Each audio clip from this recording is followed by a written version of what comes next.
Okay, good morning, everybody. I would love yeah, I doesn't really say much on the agenda, but we did mark the pledge, right? No, We didn't? We don't do the pledge? we will. We're going to start. Let's do it. Let's do it. Okay, good morning, everybody. We're doing a budget workshop, and I'm calling this meeting to order. And we're going to get right into it with Dale having provided our budget workshop notebooks. I bet we're going to probably start at the beginning and move through as much as we can. I did want to ask what your thoughts were about how you'd like to organize it, just so that we can tell everybody. For example, do you want to work through lunch? Do you want to take a lunch break? What is everybody's thinking here? Do you want to just see how it goes? I'd like to knock it out. Procedures have been that we get heavy into this. By the time lunch comes around, everybody's tired of hearing all this stuff, and we usually take a lunch break, and usually we don't come back until the next day. But since we're going to do a 2-day event, we might have to go after lunch. But okay. But we'll see how it goes. I think that's fair. I think that puts everybody on notice, kind of how we're thinking about it. I would think we could get this knocked out by lunch, but So what Okay. we get involved in, Sure. and then you're going to ask us to do some changes or some calculation evaluations, and we might have it for the next day. Okay, Dale, that sounds great. Well, look, I will hand this over to our auditor and just. Pledge. Oh, yes, we said we didn't post it, but I'm going to do it, if that's all right. If everybody would please stand for the Pledge of Allegiance. I pledge allegiance to the flag of the United States of America and to the republic for which it stands, one nation, under God, indivisible, with liberty and justice for all. Honor the Texas flag. I pledge allegiance to thee, Texas, one state, under God, one and indivisible. I've got this thing all wrong. There we go. Okay, great. And just before we start, a little gratitude before we start making you do even more. We know that we're going to be asking a lot of you and your staff over the next month. And again, the gratitude is on the part of everybody. And I'll ask everybody for patience. There's going to be a lot of times where we think it can be done quicker. Dale will do his best. But just thanks in advance for all that we're about to go through. Yeah, my staff is entirely aware that every year that comes up, and they're prepared, and I've tried to plan their duties where we know that this is the most important thing we need to get done. Correct. Well, the notebook is great, and let's get right into it. Well, thank you, Your Honor. Commissioners, we provide you your notebook on Friday. Sorry we couldn't have it to you sooner, but there was several things coming up. The following last week, before this was really needed to do, I came in, and got infected with COVID-19, so I was out for a week. And so my staff was kind of trying to throw this together and trying to send some stuff to me to try to get it to get approved and evaluated. But we did the best we could. Now we got it to you on Friday. I know it was a long weekend to read the entire book, and it's a very large book with very good information to go through. But we'll try to go through it as quickly as we can and make it where our concerns are, where we know we have some issues, and where we hopefully are shining at the point. As you see, we had, pardon me, we also have the book online. If you have it available, it's on your website on PDF, so it's got bookmarks and everything. Connie's got it available to her. It's on the screen now, and I'll try to keep her abreast where we're at the time we're going through. We have two big things we want you to read, the tab A and tab B. Tab A is not as important as tab B. Tab A just tells you the understanding of how our budget processing works and how we go through the process and what our challenges are throughout the year and where the money comes from, where money goes from. This was all from last year numbers, last year audited numbers, I should say, where our current debt is and where our currently capital improvement forms are. So if we go to tab B, where we start, where we're talking about our proposed budget. Our proposed budget has many items on here, and Lisa did a very good job of giving you a table of contents on B2 and B3, showing you where we're at and what's in each of the individual items. As we know, we go through the process of what our statements are, what our processes are, what our goals are. we get to the point where our economy is on B6 and B7, and our Texas economy is kind of growing. Our unemployment rates has gone down. As we get to the process of doing our valuations, when we talk about tax rates, our valuations went up very significantly, over 12% in value. And we'll explain what that does to our tax rates very soon. But as you see, our Texas economy is doing well, and the unemployment rate is not quite as good as the national rate, but it's improving. Then we get to B10 and B11. These are our known budget challenges. We'll kind of go through these when we get to our challenges numbers when we get to another later tab. But as you see, we have our normal continuance pay, which means those employees that qualified for the 2.5%. This year is our largest year because of this when it started many years ago. This was the first year of that start. You see there's roughly 279 employees and an estimated fiscal cost of $322,000. This also includes 13 elected officials, 8 department heads, and 258 regular employees. As we know, our law enforcement, on number 2, law enforcement has a collective bargaining agreement with the county. Every year we have an increase. This year is a 4% increase in value. As you see, there's a roughly, I believe, 300 employees. And the total cost of this is $414,380.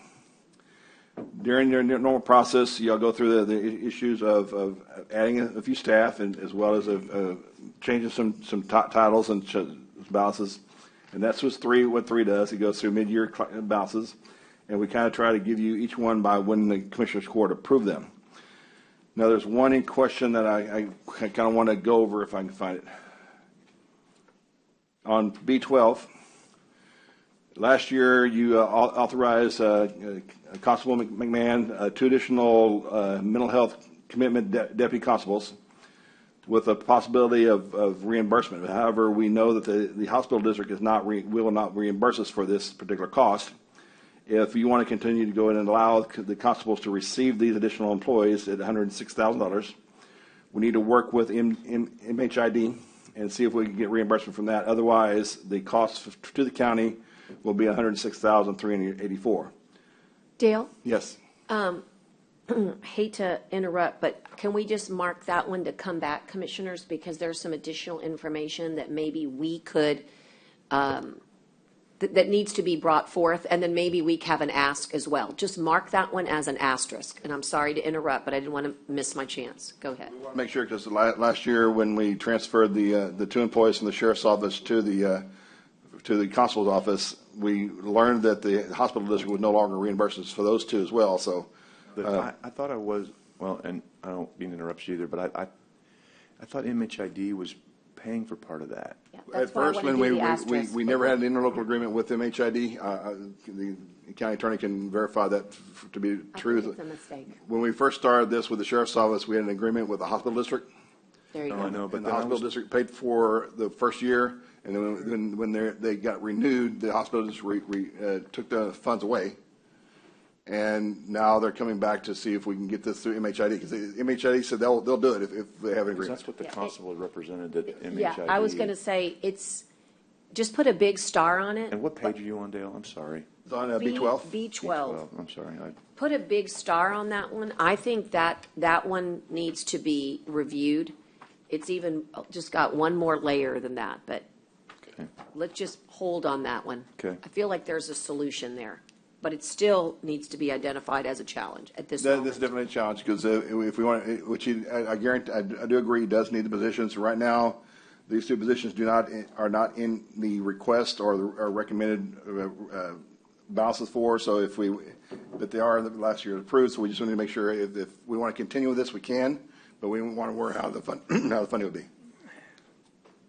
There's Brent, just because we've already started down the rabbit trail, let me just, before we come back to it, there's an inconsistency in the documents year over last. So the 2 that MHID paid for is valid. The runs in question are the original 2 that hospital district paid for by agreement with us, and they went over to sheriff's office. That was 2 years back. Mm-hmm. Then we went ahead in last year's budget and assumed that it was the same. But there was I'm not going to put any blame anywhere. There's an inconsistency in paragraphs that made it impossible for us to get reimbursed unless we took action. And so that is where in the audit, he caught it. So but we didn't add 4, we only pulled those 2 Pulled over. those 2, and then MHID paid 2. We do have 4. There are 4 now. There are 4, but they're not We really there. We transferred 2 original from the sheriff's office. And then McMahon MHID came in and paid asked for 2. 2 more. And Because we- the ones because the sheriff's office were paid for by the hospital district originally. But I don't think there's 4. Yeah, there Yes. were. Where's the 4? Because Well, the they're last- not there Well, physically. we haven't hired anybody. We've haven't hired hired one. anybody. That's what I'm saying, we haven't hired. That's those. right. And I don't, and the easily challenge would be just to not hire. Correct. because- That's what we told the constable, saying. Everybody's on a hold right now. We've transferred the 2 employees from the sheriff's office to the constable. But He's those- hired one. We're on and a those are- hold. And those are funded. He's hired one. Those would be funded, yes, but then there's 2 others you approved, That we approved, but we pending need to- funding, which we haven't, we Look, told him to it's just a- hold off Yeah, on it's it. a mistake that did not get caught in time, but does not mean that it is not a valid request of the hospital district. In other words, somebody Well, but maybe we somebody just- got funny with Yeah. it, okay? Because the reason you need 4 is because we actually need 6, but the 4 were spec'd and approved by court. The funny business happened when you had 2 inconsistent paragraphs in the contract. Well, but the 4 were approved because it was represented that they were all funded. Well, right? Because- they and we should didn't- be. Well, I'm saying to you, I think we have a claim. I think we have, the hospital okay. district That's has, fine. all I it don't wanna- is a legal document that they're questioning. And And that's our understanding too. We believe that should Yeah. be funded, but right now, we know that it's currently not. We want to just let you know. yeah, what, But those are frozen right now. they're really Yes, not yeah, even That's a fine. challenge. Let's just move on. Yeah. Yeah. I just want you to know, star it, because I don't want you to worry about All it. this was discussed doing, when the sheriff was here, the constable was here, it was a big mixed up, we all went round and round and this whole, it was kind of really a mixed up thing, thinking who's gonna support. The ones the sheriff had was hospital district, I remember that, from the hospital district. Yes. Correct. When they transferred them over to the constable, we picked them up. Well, the No. way the document was, Mm-mm. we No. assumed when the document was transferred that the hospitals would continue to reimburse us for those 2 individuals, but as the judge is saying, a few words got changed in the contract where the reimbursement funding was taken out. Don't even think MHID. It is confusing. I think what we could do is take that one on separately. Yes. And just know that I don't see that as a challenge because I think the hospital district's intentions control, and I'm going to have to go remind them of their intentions. Because when there's a mistake that are inconsistent then you look to intention, okay? In other words, we had an agreement, and that agreement was set in stone, and then the next year's agreement has an inconsistency, so now you go back to intention. Now, if they want to argue their intention, they need to let us know that. So we just haven't dealt with it because we've had a lot, we had a lot on our plate. But even if you look at the up to amount that they've given us for city county health, we haven't even spent that. So there's a great argument to be made that there's no change in dollars for them. They just need to honor the original 2 for law enforcement. And that's really what it is. MHIDs are completely different. Totally different. Coming from the same fund, but that's immaterial. And that's where the confusion is how does MHID pay? Well, because they've got a jail diversion program, right? So, long story, but that one's a tricky one. And then with MHD, we would have to do a contract similar to what we did with the hospital district. That's right. Okay, enough said. We're just going to star it and know that maybe it's not a challenge for us. As I said, we had a larger number of continuous pay as well as our sheriff's office, a sheriff's office agreement. But if you go to number 4, which is where we can cover all that cost, is our retirement plan is decreasing from 14.32 to 12.45 if the court so chooses. That's a decrease of $818,773. So that pretty much pays for what we just talked about, with a little bit of the reclassifications, a little bit over that, but this pretty much pays for everything. Now there's a catch. There's a catch in the retirement that we talked with our retirement plan is that we can go with the plan as it is and the reduction, but they have already informed us that next year we'll see a significant increase. So it's the court's decision whether we want to go ahead and take the entire decrease this year and probably have maybe a $600,000 or $700,000, $800,000 increase next year because of low interest rates and other balances they're fighting right now. And my recommendation is go ahead and take the entire cost now because we have so many challenges this year. I would keep our retirement plan as what they're projecting, but this again is a court decision. This will cover most of our continuous, most of our CBA, and most of the reclassification we already talked about. Now, as we talked about, we had a loss of the reimbursement from the hospitals. We're going to be fighting for to try to get some costs back, so I really won't go over that too much. As y'all remember, on item 6 on B18, we had a renegotiation with the City of Corpus Christi on our Metrocom. They got some new software and increased their salaries for their dispatchers. So that gave us an increase last year of $546,621, which was paid for through ARPA funds. However, now for this fiscal year, we also see an increase for going from 1.4 to 1.9, which is right about $400,000 because we have some other adjustments to have. So that's the question of the increase for Metrocom is $423,000. Now we can try to possibly use maybe cost half of this fund to the ARPA fund this year and then catch up the rest last year. But right now we're showing 100% cost increase to this year to the general fund, so that's definitely an item we have. Dale, on that one, can you tell me, so we're at 23% proposed. I guess, I've always heard everybody say, and I don't mean to start a fight, but City of Corpus Christi is 85 or 90% of the county of Nueces. So, I know Teresa and Ida and some staff, the emergency management went through and negotiated with Metrocom. She may be able to give you some background on that. Yes. Commissioner, the rate did go down for the county. Okay. From 24 to 23. Okay. And it went down for the city as well. So this is the overall increase for went this down. year. It's really a decrease in Metrocom, but it's an increase in our budget because we have to get up to the 1.9 budgeted dollars that we need. Right, and so when you, I guess, negotiated with that, how do we get to this percentage number, right? In other By words- census. Pardon? The census, the new census numbers, our original agreement in 2019 basically contemplated that we would have new calculations based on 2020 numbers. And so the mayor, then McComb and I agreed that we would prepare the budget based upon real percentages. And so that's how we got And theirs. that's a real percentage? That's the census. So we got put down just a little bit, about a point. So those are the real numbers. What could help the commissioner is the real Metrocom budget. Well, no, So- what would help, I appreciate that. What would help would be seeing how the population census shows that we pay 23%. Sure. Because It's all about the number of calls, too. How many calls, the census of our calls, and our population. I still think the 911, the way majority have to come from within the city. They do, and But it's I all think it's prorated. Pardon? I mean, it's, It's a huge percentage. yeah, what are we, 23%? So 20% of So the calls the are ours. idea, That's correct. yeah. So the idea is that in order to handle one call, you still need the same infrastructure, No, right? if we're making 23% of the calls and that's what we're making, then okay, that's actually- a fair response. Right, we actually showed a savings this year of about 68,000. That's why I think maybe the whole budget could just be attached for tomorrow.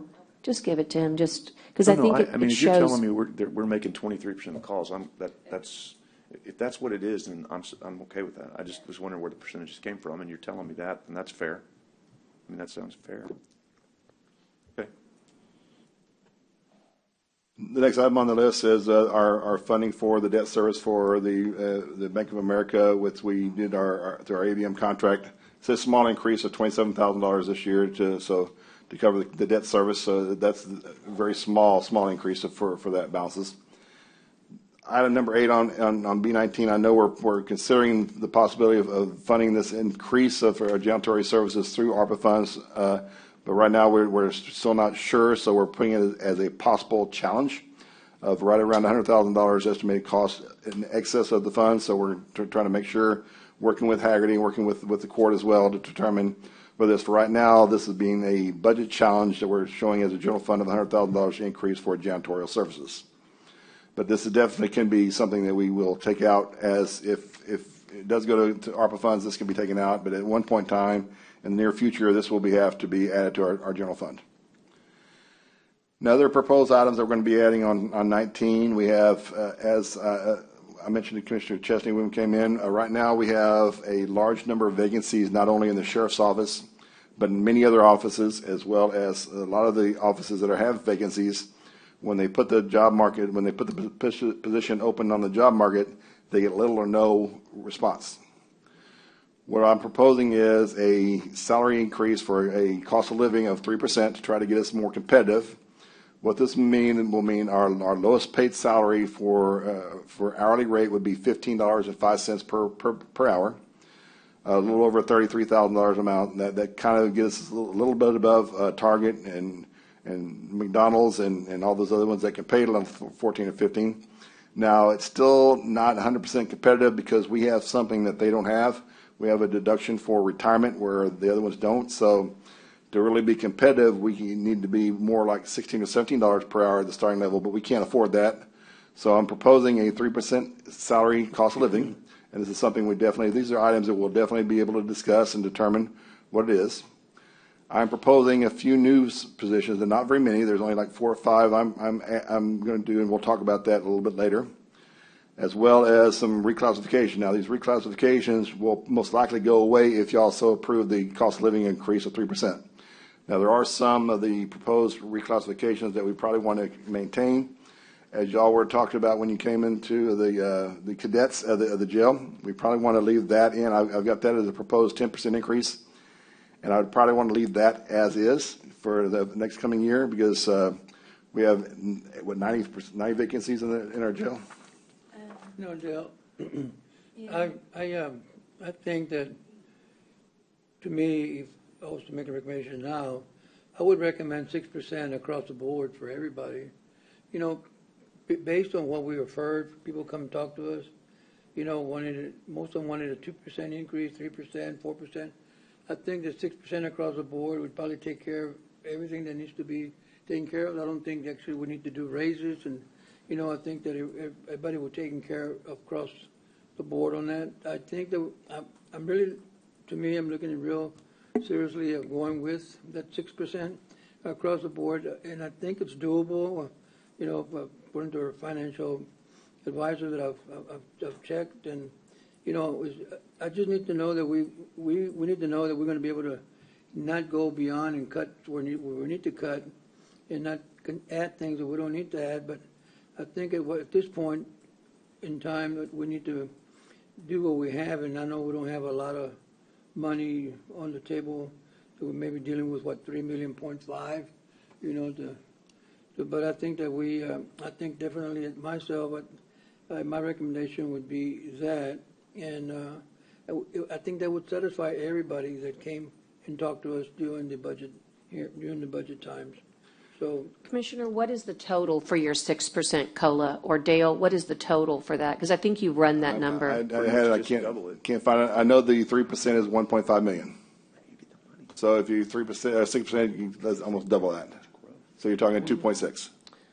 So you think 2.6, and we haven't gotten there yet, but do we have the dollars coming in for that? No. That's what I thought. Okay. All right. We'll just keep going. When we get the tax rates, we'll kind of go to the tax rates and show you where our tax rates are, what we expect to be, what if we go the voter approved rate, what we assume to bring in, because we do have some challenges we have coming in for. We know the food cost is going up, so the cost to maintain our inmates of the jail, the food cost is going up, so we have to increase that. As we said, Metrocom is now going up by $400,000. Our windstorm insurance went up by $200,000 or $300,000. We have to cover that. So we're already talking about $1 million if you add all those three together. Plus the known challenges is $1.1 million. Yes, so that's already $2 million, and the no new revenue, the voter approved tax, when we get that, we'll bring in about $3 million. Right. And we need $5 million. Right. That's what I thought. Okay, well, we'll just keep on trucking here. I just want to point that out. We all would love to, we'd all love to do it. It's just, I don't understand. This is what I always mention about here we are at the end and crunching and struggling and if we know ahead of time, or we should know what we're progressing on that, shouldn't we stop at one point saying we're not going to spend here, there, whatever, and get ready for the budget? I mean, we always push ourselves against the wall, come at the end and, unfortunately at the end we penalize the employees because we don't give them what they really need to keep them. We're losing a lot of employees and, at the DA's office, at jail, and, I think, Dale, you're losing a lot of employees too in your. Well, if you do the cost of living increase, we can't do the jail. Sorry? If we do the cost of living, we cannot include the jail. Well, that's fine, but that's something that's going to come up anyway in collective bargaining. I'm sorry. That's in another year. But that's what things we need to be ready for too, Dale. I mean, we can't be ready when it comes. We got to get ready before it comes, so, and that's just my observation, my opinion, so. I just need, I still need to think about this and look at it, so. what makes it difficult is the cap. It's not that it can't be done, is that the legislature gives you a certain amount and you can only use that certain amount. So it's not possible, not because we can't make it possible. It's not possible because it's truly statutorily not possible at all. We have a way of using our unused increments that the state allows us to. If we use that, we can pay for everything. But that'll get us closer to 7%. Tax increase. Yes. No, above the effective. By the Above noted the revenue, effective. yes. That would be double. But it's still below current rate. That's because we've been banking, a little bit here and there. That's what I'm saying to you is that well, We're already anyway. saying whatever rate we use this year is going to be less than what our current rate is, regardless. Of course, because your appraisals are too high. That's what I just gave an interview on this morning. So let's be a just bad keep year. going and we'll come back, okay? And Let's the keep strange part going. is, Dale was saying before you came in too, was that we haven't had the growth that I would have anticipated on new growth. I know. I don't understand that. We'll catch it next year. I guess, because No, we will, because it was all timing. staggering. It'll be tight next year. I mean, I get it, like he was saying, they do it No, after it'll be January. better next year, They do it Commissioner after January Gonzalez. That's what I 1. said. Yeah. That's So exactly next what I year said. is the year that you'll capture He the was saying growth. they do it after January 1, which See what I said? that's hard. Right, That's but just- but the best thing is also such is, a big year. you would think, but No, we did. I mean, but it's just when I guess, like you said, when they put just it in all the book. timing. Yep. The big timing issue, and a lot of these contractors know that the house values are valued on January 1, so they might start right at December, so they're done after January, what they know they won't be evaluated until one more year later. So a lot of builders know this. It's crazy. Well, again, we're sort of, today's an overview, so we're going to let you continue, but let's let Dale finish, and we'll come back and, as they say, tackle all the things that he's mentioning. As we mentioned, we know as all of our commissioners are stating, our employees are below, and to be competitive, because I was trying to compete if McDonald's or Target or Macy's can pay $14, $15 an hour, they don't have retirement. They don't have this. They don't have this for us to be competitive, because if we pay this, then we take off 7% for retirement as required by our agreement with the Texas County District Retirement System. We almost need to be at $16, $17 an hour to be competitive, but we can't get that. But as we know, we try to be competitive, because we're trying to help, and that's why we want to try to make sure we do the cadets at a higher rate to try to get more cadets in. Unfortunately, as we said, the collective bargaining agreement is under a agreement, and they went up 4%.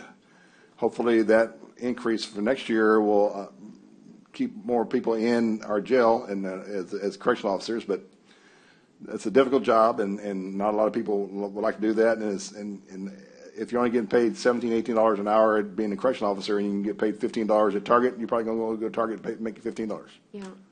And I don't want to insert this at this exact moment, but I better go ahead and tell you that, as they say, no good deed goes unpunished. We did something very good for the cadets 2 weeks ago. But unfortunately now, when I study all the pay salaries, there's at least 4 people that have been there for decades that are making $1 more and have college degrees. And so I think, again, I think this is round 1, but I think I've ID'd a couple of problem areas that have 0 separation now that we've made our adjustment. And it just is what it is, right? But I think those 4 people, we may have to have you look at them. These are law enforcement, by the way, but civilian. So they're, in other words, they work in the jail, but they're civilians. And that's where, and that's another issue. As y'all know, we, last Commissioners Court, we approved the Veteran Cemetery. Yeah. And the Veterans Land Board and the GLO wants to give our Veteran Cemetery employees raises. However, when the employees were brought in, they're brought in through HR as similar to the other county employees. So if I don't give them, I can't give them a raise without giving everybody else that are equivalent to them a raise, without separating them somehow. Yeah, I know. That one I think also might have a, Tricky one. that one I feel like maybe the county attorney and I can work on, because I can think we could do it under maybe like a Veterans Land Board supplement or something like that. Some carving them out, because they're so different. They're just, That's why they are different, and we went in and put in a contingency to cover the raise, so we have the money in their budget, so no need of Yeah. adjustments for that. So Right. we just need to make their salary correct. yeah, the ones I was worried about are like, again, people working in the jail that are critical and vital, and they've been there without raises for 15 years. And now that we've made the cadets at 20, effectively, they're getting, let's call it 21 or 22. So we've got to really work on that. But then they're not getting raises at all. They ain't getting raises at all. I've double checked it, and there's 4 individuals that I'd like to, again, not right this second, but just to show you. Passed with no raises, everybody else got raises.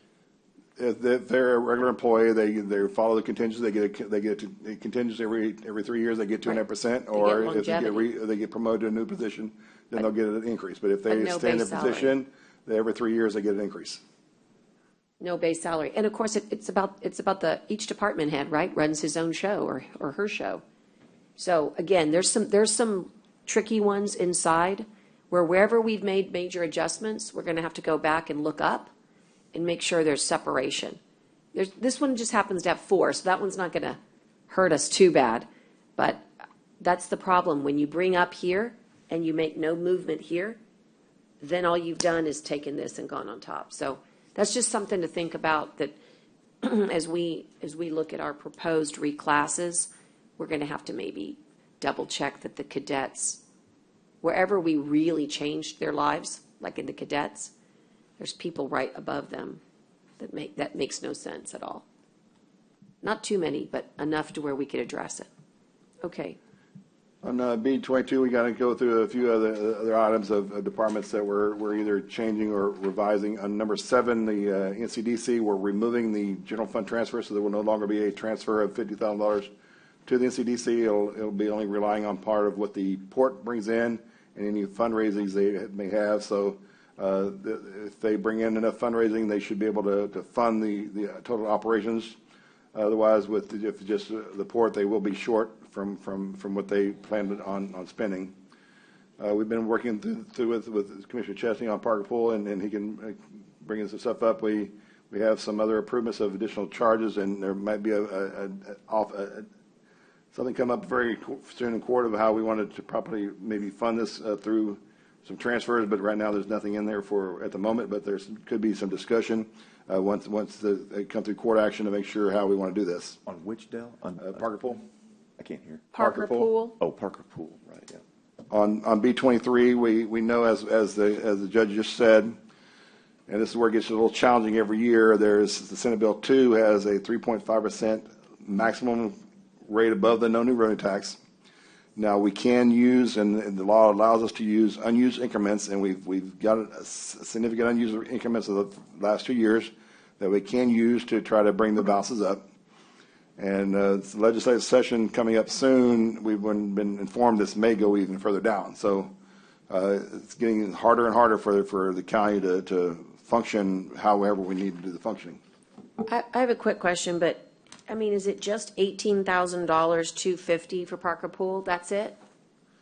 I mean, Brent, don't Yeah, you just we- want to pay for We need that? something to pay for what we had through to make sure their salaries getting paid, so, we need to work with Edward, with the commissioner on getting how we need to fund it. Why make it a challenge? Just get rid of it. Yeah, we're trying to, one of the things that's coming in the budget, it's a real small amount to put in there to have this so it doesn't happen anymore because, yeah, so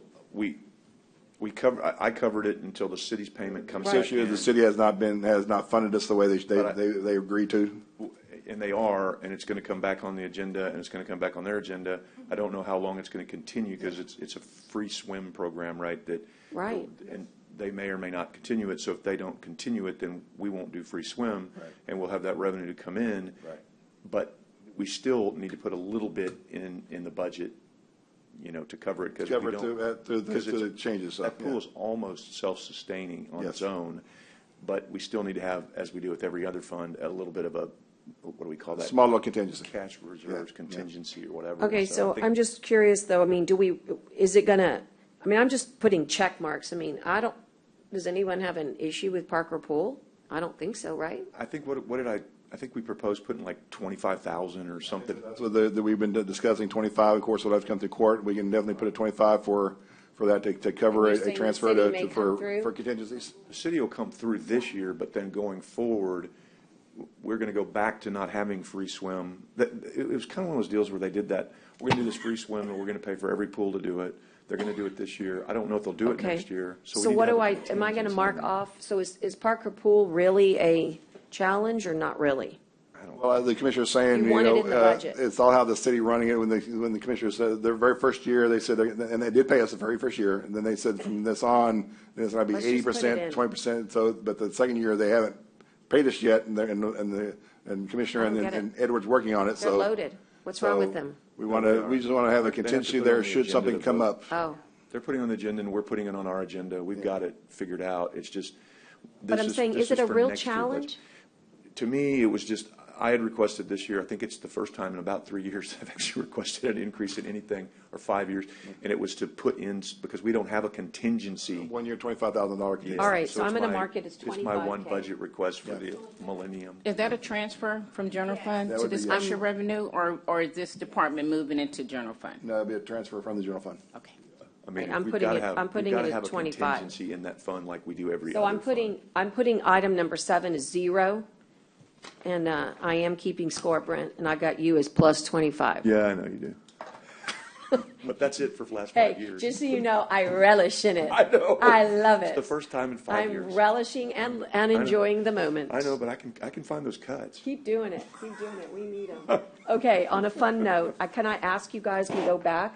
Because I thought that number 4, we already took care of that in ARPA. Can we go back to number 3 and 4, please? Yeah, I think we did too. I believe that as they say, the record will reflect. I concur. We just put it in there because we want to make sure we had it in the balances, and we will be transferring those funds out very soon. All right. So this just is wanna- definitely ARPA. But Just 3 and wanna 4 make should sure. not be on the budget challenge list. I agree with you on that. Just because people are going to look at it. No, I agree. Now, the only one question we have is on what Lisa has mentioned to me. This is covering last fiscal year and our current fiscal year, when it stops in September 30th, 2022. So if this continues on, we may need court action to continue it I after think September. We can take that up. I thought we continued it through all of next year. All of That this was year, the- all of this year. This year. No, we just did this year. Let's Yeah, we clean just it did up. it again. I Go back, I think we went back. Well, and- I what think we did, Brent, was we said anybody who's on a position, so like take No. item number 2, that one is for this coming year. No, 3 and 4 is what I'm talking about. I'm fairly certain that we clearly made a motion during ARPA or during some point, to cover these costs for the upcoming year. Well, if we didn't, can we just clean it up? Sure, we can do it again, or we can. Because maybe they we went can- back to the minutes. We'll just, Lisa, you checked, right? You checked the minutes. Saying on June She checked 28th, the minutes. we had Let's just clean it housing, up. it's September, but Okay, so Wait, then, June 28th, what did you say? it's on the screen, Where? on June the 8th. we went, that's her minutes that's Kara's minutes on the So are summary. we just going back and adding, we're doing 2020, year-end 2021, 22, and 23? That's what you're saying? Yeah, that's what, Because I September think maybe 20th is the end of 21 wasn't 22. included. that was the intent. I guess it didn't get done, but that was, I thought that was the court's intent. Well, again, if it's not, we just need to, Just put it in. We just need to add action to it, and this is something we'll have to add to That's Haggerty's right. cost, remember increase in that cost. big So. old contingency we just put aside? Well, This is we don't where have to it's do it out of coming. contingency. We've still got Right, 8 that's or 9 right. million that's That's done. right. So let's. So can we- let's just go ahead and clean that up, Ida. I think it's at least worthy of a vote. We'll see what Can the we put court. that on for the 17th since On we've already? number 3 and number 4. Number 2, just so we all know, we took care of it last week, okay? So on Friday, we voted to keep all those positions. So that third risk assessment officer was funded last year. It'll be funded this year by ARPA, Dale. Was number 2 in that big number that you Yes. gave us, Dale? Yes. Okay, so two is off, 3 is off. 3 is off. Well, and it then- will be. and then We vote on it. We need to do 7, I guess, as a motion, or as a, not today, obviously, but as a. Yeah, we'll clean it up, So can you put 7 on 2, Ida? I don't know if it's just a budget, you just don't fund it. On the NCDC, you're just not gonna. No, I'm sorry, not 7. Parker Parker Pool, Pool. 8. Sorry. Okay. Now, Now, can we go to number Well, 5? Commissioner, on 'Cause I Parker think Pool, we- if we know this is a budget interest and when we can get it approved through the budget, it doesn't really need a special item on the court. what I'm We'll accept it as a budget request. Okay, because I'm just Yeah, I'm like trying to keeping check things track. off. Right, me too. So, Let's also check off, let's talk about, We're checking out number 7 too? yes, we haven't done 7. check off 2, Go 3, 4, 7, and 8. Let's go back to 5. I think we can work on 5 too. Wait, what did we check off on 7? I don't know what we did there. Well, 7 is just, we're not gonna, Transfer, we were taking away the transfer for the you don't like, NCDC. the court doesn't like the $50,000 to NCDC, so we're gonna take it off. Okay. That way, as they say, there'll be a $10 fine for talking about it. A It's 10? gonna be gone. That's what my mom has. If you complain, it'll cost you $10. Okay, so 2, Take it. 2, 3, 4, 7, and 8 will be taken care of. Right, but let's go back. I think we can do one more. Okay. Let's talk about number 5.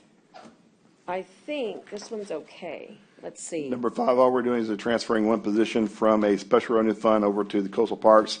Why? So anything, because Scott Cross is asking for it. Okay, But it what- doesn't, it's net neutral, right? Well, Fund Or not. 18 goes up and Fund No. 13 goes down. say that again? Say that again. Fund 18 will increase and Fund 13 will go down. So- So net zero impact of the county, but Go General Nate. but it's a general, To Fund 18. right, Right. so why wouldn't we want to keep this one in Go Mesa? Because it's a. Scott Cross has So- had a big push into this So on how this Mesa- works, so. So Go Mesa, right, is the Gulf, is obviously the dollars that we're supposed to be using for resiliency. But You this can person- use it for staff, and that's what he Right. did. And when he came and said, when we told him last year, hey, listen, we need the dollars. And I'll be honest with you, if you really need them, you need them. But right now, let's see, we're still playing around with it a little bit. It's nice to use Go Mesa for things that, I mean, your staff is so thin out there. You got to be ready to fund your staff in the Well, no, future. but I'd rather, I mean, I yeah, mean, but you I can would talk to rather. him. It No, can but I'd rather- be continued as Go Mesa funds. It's about a $70,000 increase in Fund 18. Remember, Go Mesa went down significantly Yeah, this but there's- past year. But how much is in Go Mesa? Like, Millions.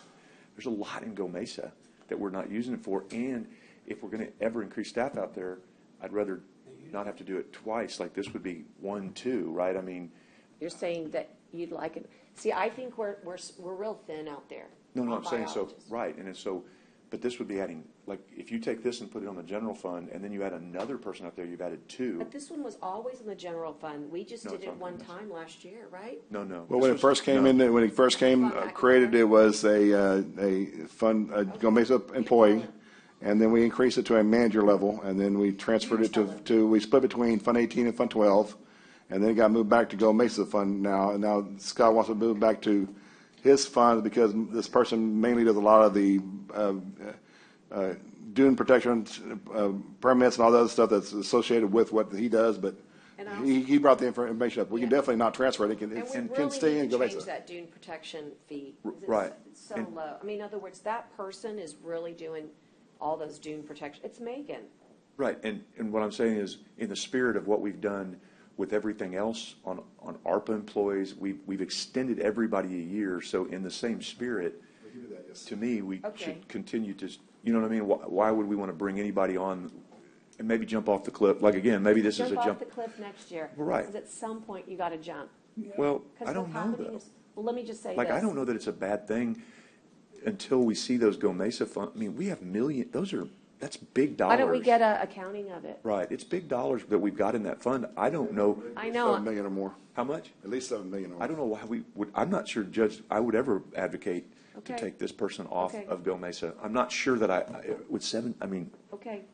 Well, we'll have the number exact here in a few seconds, but Okay. it's very high. All I know right. it's very Okay, It's high. the well, only at least staff that person. addresses- But If you either don't way, wanna can do it, we what- agree it's not a challenge? to me, it's not a challenge. So We just leave check it it alone. off. Right. It's not a challenge. Okay, the other thing I wanted to talk about is item number, oh, that's it. Well, one, but I guess we'll go through one more in detail, right, Yeah, we'll Dale? go through one when we actually get Okay. those items, because we do have some additional hopes to adding some more employees to the ARPA funds, but when we get to the recommended increases, recommended reclassifications, and we'll take out what you believe is necessary. Now, B24 is where we talk about our fund balances, and our fund balances, when we start talking about tab D and E, when we actually get to our estimates are showing a slight reduction of funds. However, we're going to do what the court has recommended. We're going to do the 35% of the sale of the asset to the general fund. I'm going to be bringing something to court, next commissioner, not this court, but the following commissioner court, trying to let the court to see if they willing to suspend two premium pays for our health insurance, because we're about ready to transfer $1.75 million of ARPA funds into our health insurance fund, and will be significantly well above where we believe we need to be. So we're asking to suspend two premium payments out of our funds. That could save a couple of $100,000, and then we're going to be transferring the funds of our housing of inmates, as well as our ARPA, Yeah, the ARPA our transportation. MedCom funds are to the ARPA fund. So if all that passes and everything done, I believe my estimates will be a little bit less, will be closer to being break even. I don't believe we'll ever get above a positive number, but break even is better than $1 million loss.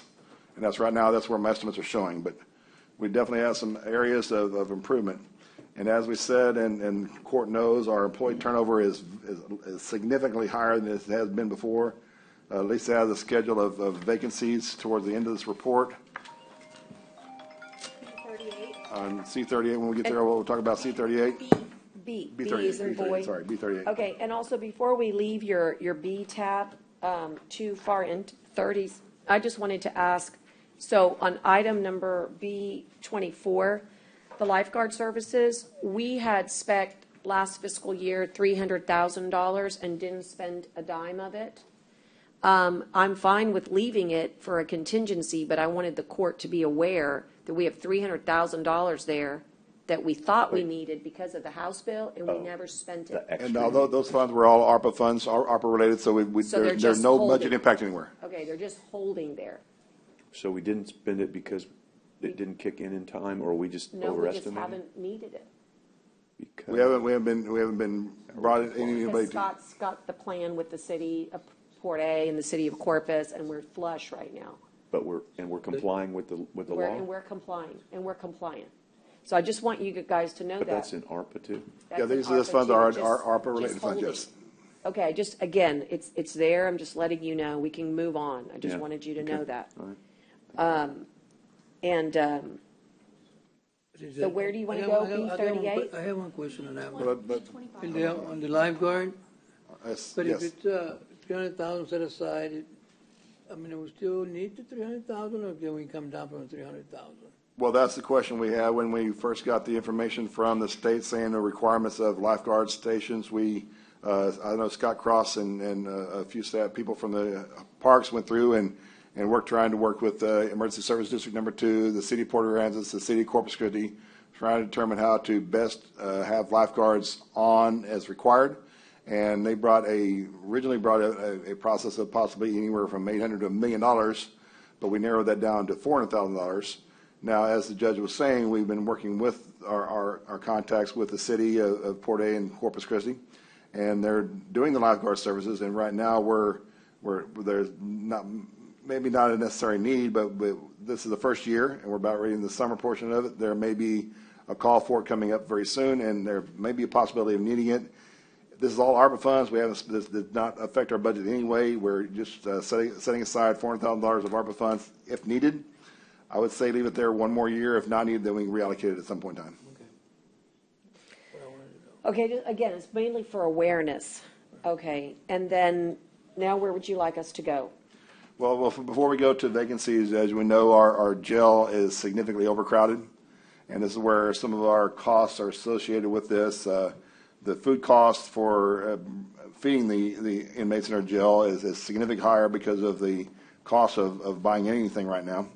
So that's where it's a budget challenge, but we're required to add some for not only our jail, but our juvenile facilities where they also prepare food for this. So we have overcrowding in kind of both, and overcrowding and vacancies that we have is causing a lot of overtime, this big issue of overtime. So we're proposing a small increase of balances overtime. As we mentioned, if we go to B27, B27 is our retirement plan.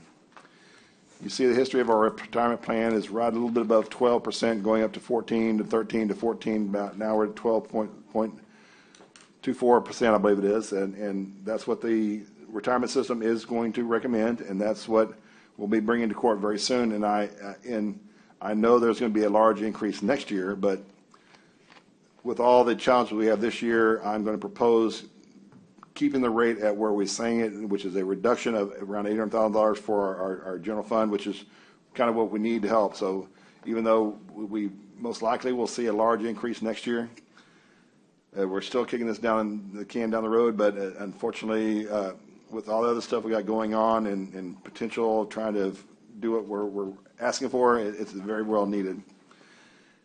Now 28, 29, 30, and 31 just kind of gives us our recommended reclassifications and new positions. We'll go over that when we get to active positions.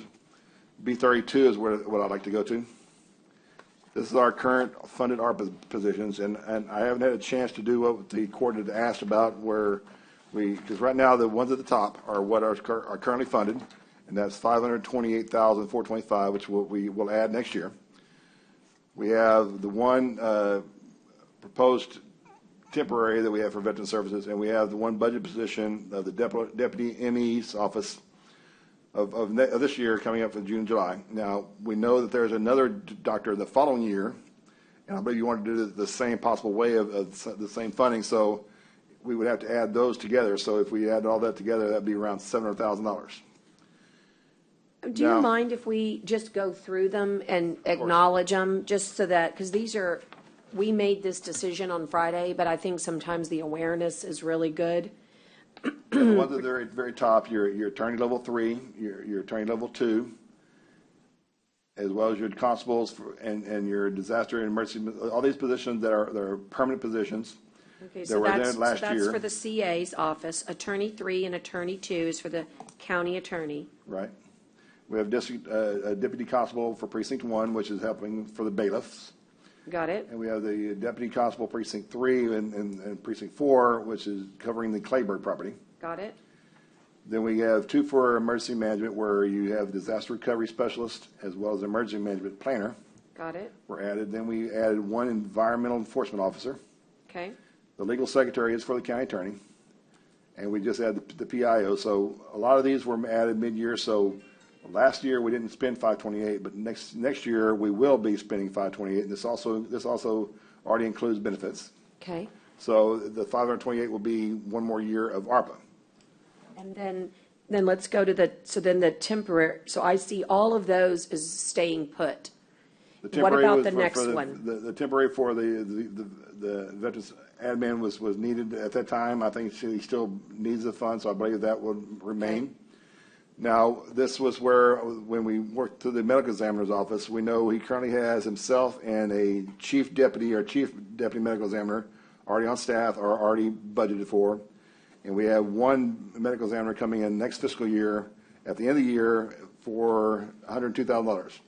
Now, if we go through the contract, there's one more additional one that we're going to add in 2023, 24, doing the same thing. So we add one more year of the deputy ME, so all that together is right around $700,000. Got it. And And that would then, continue. and then go down to the recommended new Now, I'm positions. recommending some additional funds, and these are definitely some items that we can either leave out, take out, and don't do completely. The Public Defender's Office that had, the grant was awarded, the judges and some of them came off and said they need some additional staff. They need 2 more attorneys and 1 more admin secretary for their staff, so that's, for the public defender, it'd be $267 for the attorneys and $39,000 for the admin secretary. And it was brought to our attention from some other spot, we need an ARPA manager to help run the function, because my staff and Commissioner Court admin staff is overloaded, and we possibly need someone to do this.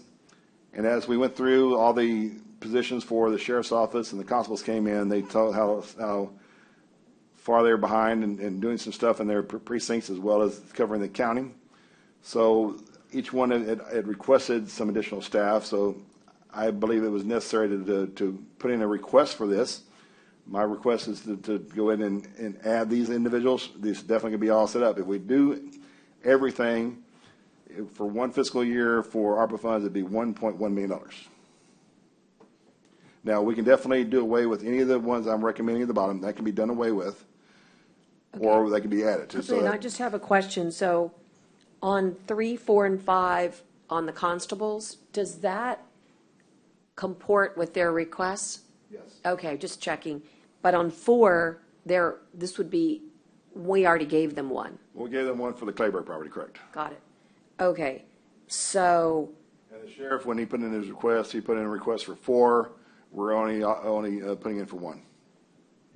So and- we're- right, I was we're- gonna this say, is- So I you're knew that- proposing to add another 524,984 in ARPA positions? well, that's Dale's That's proposal. that's been the request, but like I said, all of this can be saying no, but when we had all the budget discussion, all the budget workshops, and all the needs, it was, everyone keeps saying that, yeah, they need more staff here, we need more staff here, especially in Bishop area, especially in Port Aransas area. Precinct 5 is trying to reconsolidate in their area, so we felt it was possibly needed, but these definitely can be eliminated. These are not set in stone. These definitely be taken out if you so choose. Okay, I think we're making the cliff even worse by making, Yes. putting well, these in as ARPA. It's tight. the, I don't know how you do that. the one that I wanted to address is, and I'll have to bring it back, but is these 4 individuals at the sheriff's office that I need to speak with the sheriff about. I hadn't had the chance yet. And why did the mental health defender, That's Judge Maderi's request for us to consider that, and the additional lawyers for the public defender's office. So the grant, let's say, Wow. put in so many. She just wants us to consider it. oh, man, Everything comes around later on. yeah, I'm not, sorry. Okay, That one's tough to swallow since we. so. And like I said, this is just for 1 year of our ARPA funds, and we haven't had a chance to do the 60, 40, 20% to threshold, how we try to fit this into the general fund, but yes, this is a large number. The ones above this is pretty much set, that we want to keep those in, is up to the deputy ME, because we know we got 1 more coming in. All the recommended top below can definitely be removed. That's definitely a choice of the court. I just felt that we need to put something in here so y'all can see that what we've been talking to and how we've been talking with them, these are saying that these are desperately needed. Everything's. Okay. I think Everything's different. I think we're really in the danger zone, putting more positions in ARPA. I mean, because we've still got, because some of the stuff we've been trying to do, I think with ARPA has been to refund what we've already, not refund, to continue funding, refund sounds wrong, to continue funding positions that are already ARPA funded. Right. We haven't added a bunch of new, or I don't Well- remember adding any new ones, so I'm a little. The only one I think that makes sense, because it would end when ARPA ended, was the ARPA manager. Well, sure, I mean. Okay, that one makes sense, because you're not going to be biting off more than you can chew there. And where would that person go? Where does, Well, that person would need, we don't have that person, no, but but who, like, that would be a. like somebody work with the under county IDA. manager or something?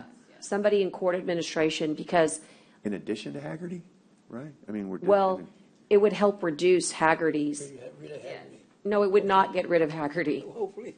No, Right, it so wouldn't, because it would, there has to be some understanding later about how all these decisions are made, because no one on this court has really been able to understand the complexities of it, except for IDA, and this is her recommendation, and it's what other jurisdictions are doing, because we checked it out at the Nationals, and this is what other jurisdictions are doing, and that way, every one of your eligible projects is going to have a ton of paperwork and compliance But just to get to your auditors. right, so that's not, but Haggerty's doing that and charging. So, so here, let's In other move, words, I what was is going to this say, let's, person let going me. to do that so Haggerty doesn't So do? right now, the contemplation is to have Haggerty through Q1, okay? Through what? Through the first quarter, Oh. okay, of next this- year. Of next year? All right? And then no more? But, well, you need to ease off of it at some point. It's expensive. Well, look, the government said spend 10%, which would have been $7 million, okay? We're not going to spend, Administration? yes. Why do you think they did that? That's ridiculous. No, it's not. You got to see how much work it is. Otherwise, that 70 million evaporates. And so we think that we could spend maybe 1.5% if we do it. Haggerty is recommending the ARPA manager, okay, to help manage the administration of it. If it's going to cut down if it's going to. I think it'll cut If someone down. can show me, like, this is a workshop, right? So we don't have to make this decision today. No, that's So if right. someone can show me where this is going to help us spend more for projects and less for administrative cost, I'm all about that. I think that's the idea here, but If let that's them where work you're it out. going, and someone can show me that on paper, like kind of an evaluation, an analysis, because to me, those funds need to go to projects and people, not administrative costs, and I think we all would agree with that. But I get that it's work. I'm not discounting it. You've heard me weigh in on Haggerty. I think they've done a good job. So if there's an analysis that you can provide that's going to say, look, this harbor manager is going to save us time, energy, we're going to be able to spend more for projects, then I'm all for looking at that. So I think it's just something worthy of bringing back. yeah, that's fine. Where do you guys want to go? That represents the tab B that we kind of wanted to make sure we covered today. Why don't we go back before we leave it and ask if there's any questions at all? Well, the last one's on B38. This shows you your vacancies. Shows Okay, what? let's do that.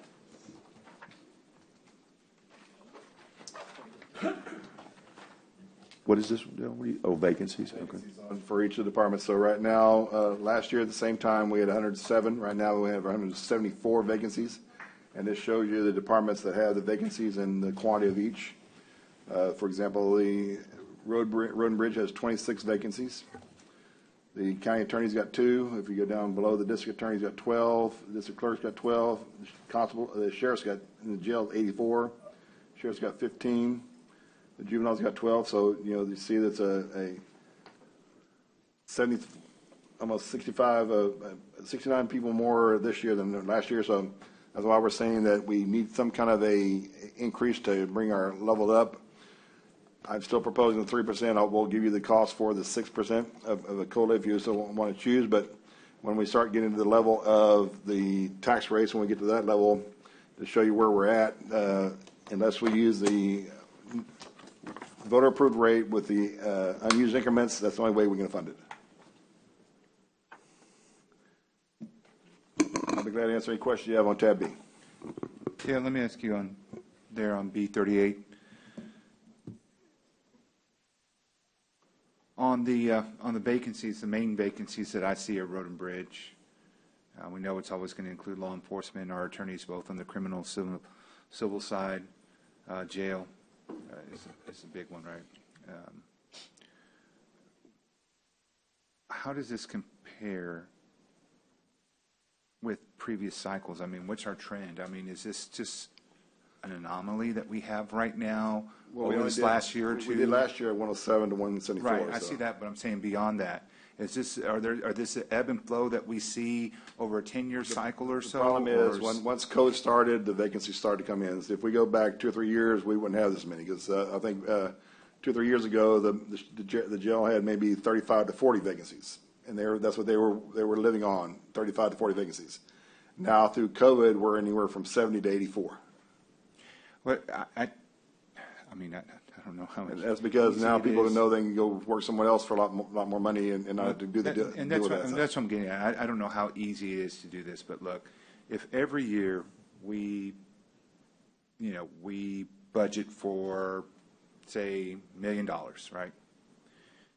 I know we probably never should actualize that million because that's factored into savings. That's just like saying you'll have a 0% unemployment rate. It's just kind of, is it technically possible? Yes, but does it hurt the system, the bigger system? Yes, right? So that's how I see this, right? If we were to actualize 100% employment, 0 vacancies, that may be a ding on how you plan, how we expect our budgets to look.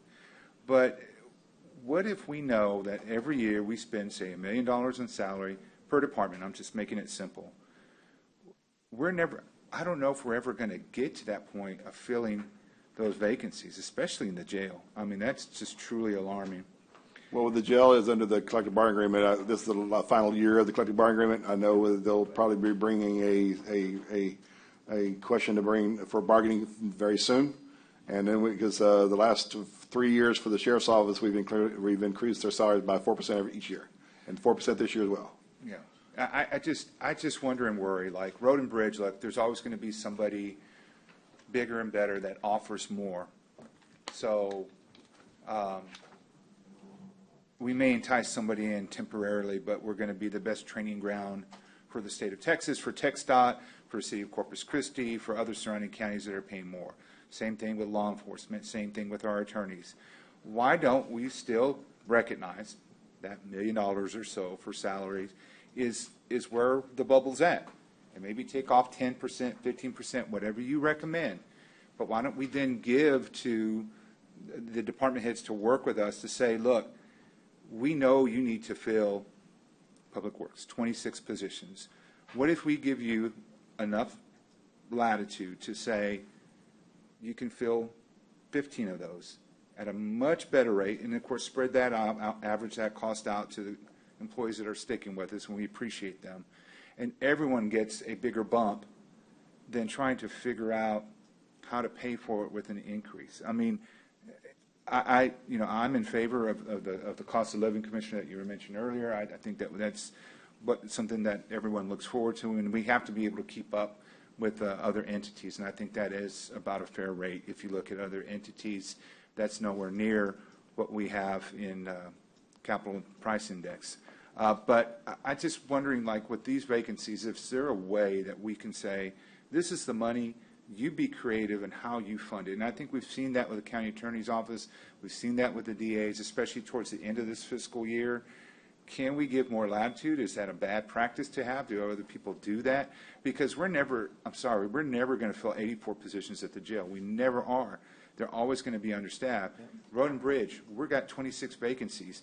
We know that that's where our work is. We know that that's where our need is. So why can't we just say, here's the money, let's increase the salaries, knowing that we're never going to get to those spots? I don't know if you would technically call it eliminating positions, but I don't think we're ever going to finish those positions for most of those departments, especially the bigger ones. Some of the smaller ones, yes. Some of the, but even tax office, I mean, 7 people, that's a significant amount considering all the work that they do each year. So maybe I'm just talking out loud, right? And I don't know if this gives us a solution or if it's even plausible, but I'd like to see us kind of focus on that. We know where our number's at. We know where our vacancy's at. Well, let's try to decrease the number, knowing that we're never going to have, best practice would be, say 60 positions for Road and Bridge. Well, if we can fund 50 of them a lot better, then maybe that's the number that we focus on instead of 81. Right? I think that there's a number that we can focus on, that the people are committed to us, or that we go out and recruit people to kind of help with that retention, because as much as we try to match everyone and still keep that employee amount, we're never going to get to that point, in my opinion. In my years being here and in my other experience, I don't think we're going to get here. Not with the way we operate our budgets. So I'm just trying to be realistic, but also recognize we have a dollar amount. We can still honor that dollar amount. It doesn't, or may not increase taxes, and it gives the department heads latitude to say, let's fund these positions at a higher rate, knowing that the sheriff would say, I'm never going to get 84 employees to fill those vacancies for the jail. But if we could fund even half of those at a much better rate, them and everyone else that works in the jail, then we're still keeping that employee, that salary rate the same that we budgeted, and it's fewer that are going to actually be working, but they're getting a much better rate than possible. And I know you're going to say collective bargaining agreement, but those are the big ones that stand out to me when we look at these numbers. So I don't know if it's something plausible. I don't know if that's how we can do it in budgets, but I just would like to be able to see these department heads be given a little bit more ability to be creative in how they retain these positions and how they can go out to recruit them. Yeah, Commissioner, we're kind of totally agreeing with what you're saying, because the way our current personnel policy is written is when you have a position going out and you hire someone that's never worked with the county before, they come in at level 1. Regardless of years' experience, regardless of their history, regardless of everything, they start at the lowest possible level they have, and that may be something the court would like to consider, to maybe reevaluate how we hire people, how we pay people, and how we're coming in. Right now, if someone comes in brand new from the field, they could have 30 years experience, and we start them as if they had no experience.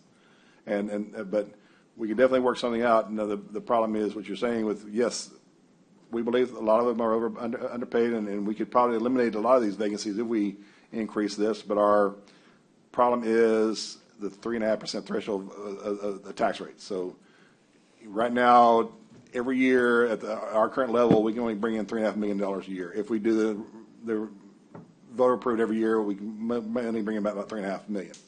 So whatever other challenge we have, if that's less than $3.5 million, we're fine. But if anything exceeds that money, then we lose resources. What I'm saying is, like, even for this year, like, you know, and I apologize for not knowing the exact number, but, you know, for our budget, you know, $100 million budget, say, we're not using that full $100 million, right? We've already said that there's several positions. We've been usually with during COVID, we've been at 89% of our budget. See, and that's what I'm just wondering, like, even if we bump it up to. But our court's about to run, when our court's running, we do about 92%. But last budget, in fairness, we ran a 98% budget. So, Revenue. okay. I'm talking about expense. Okay, I was going to say, because we want to be sure, we had a Revenue's very been- tight window there. Before We COVID, stretched our it. revenues was at 100% or higher. The last right. 2 years, they've been 98, and then this year about 98, 97%. Our expenses the last 2 years of COVID were 89. We're right at 90%. If everything's running like it should be, our revenue should be about 102%, and our expenses about 93%. That's normally how it runs. And the problem that I see just from a legal standpoint isn't that I totally agree with the concept. The problem comes in civil service, right? And the whole concept of equity. So that's where it gets tricky. It happens to us every time. We know that we need to make these adjustments, but you make the adjustment inside a senior clerk's position, and now you've affected 40 positions. And then they have a right to have equity if that's now we could completely redo the system, right? But the way we currently have it, it doesn't work for us. I agree. But in other words, it doesn't allow the department head to reorganize. The only reason it works in the lawyer's office is because there's not lawyers in every other department. But take every department and they're classified in a certain way.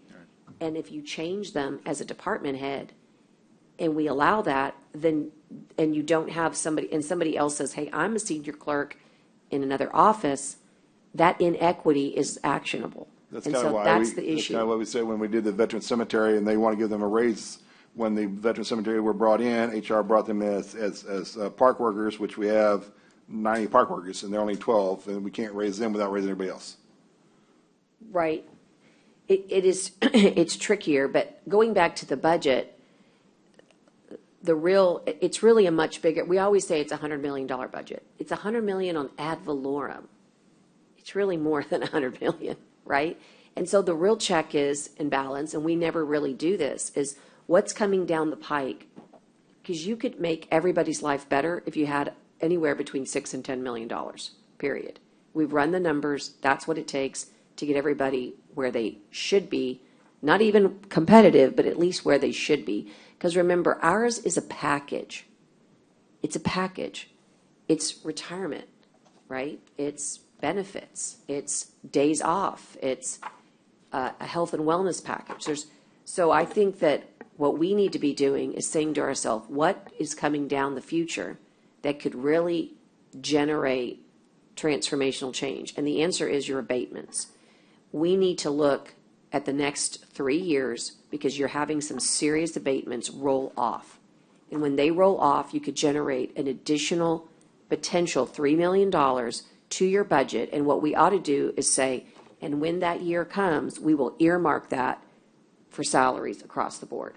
And just so you know, that's 2023. It's not even that far. When the abatement comes through, they consider it as new property, even though they're not really new property. Right. And that will come on your tax rolls, and you could take all that $3 million and say, we're going to earmark all of this for salaries. And that's a decision we'll get on our next fiscal year. That is really where you can make major, major change. But you can certainly keep looking for departments that have autonomy, and there could be others that we haven't ID'd. We know the DA and the CA can do that very well.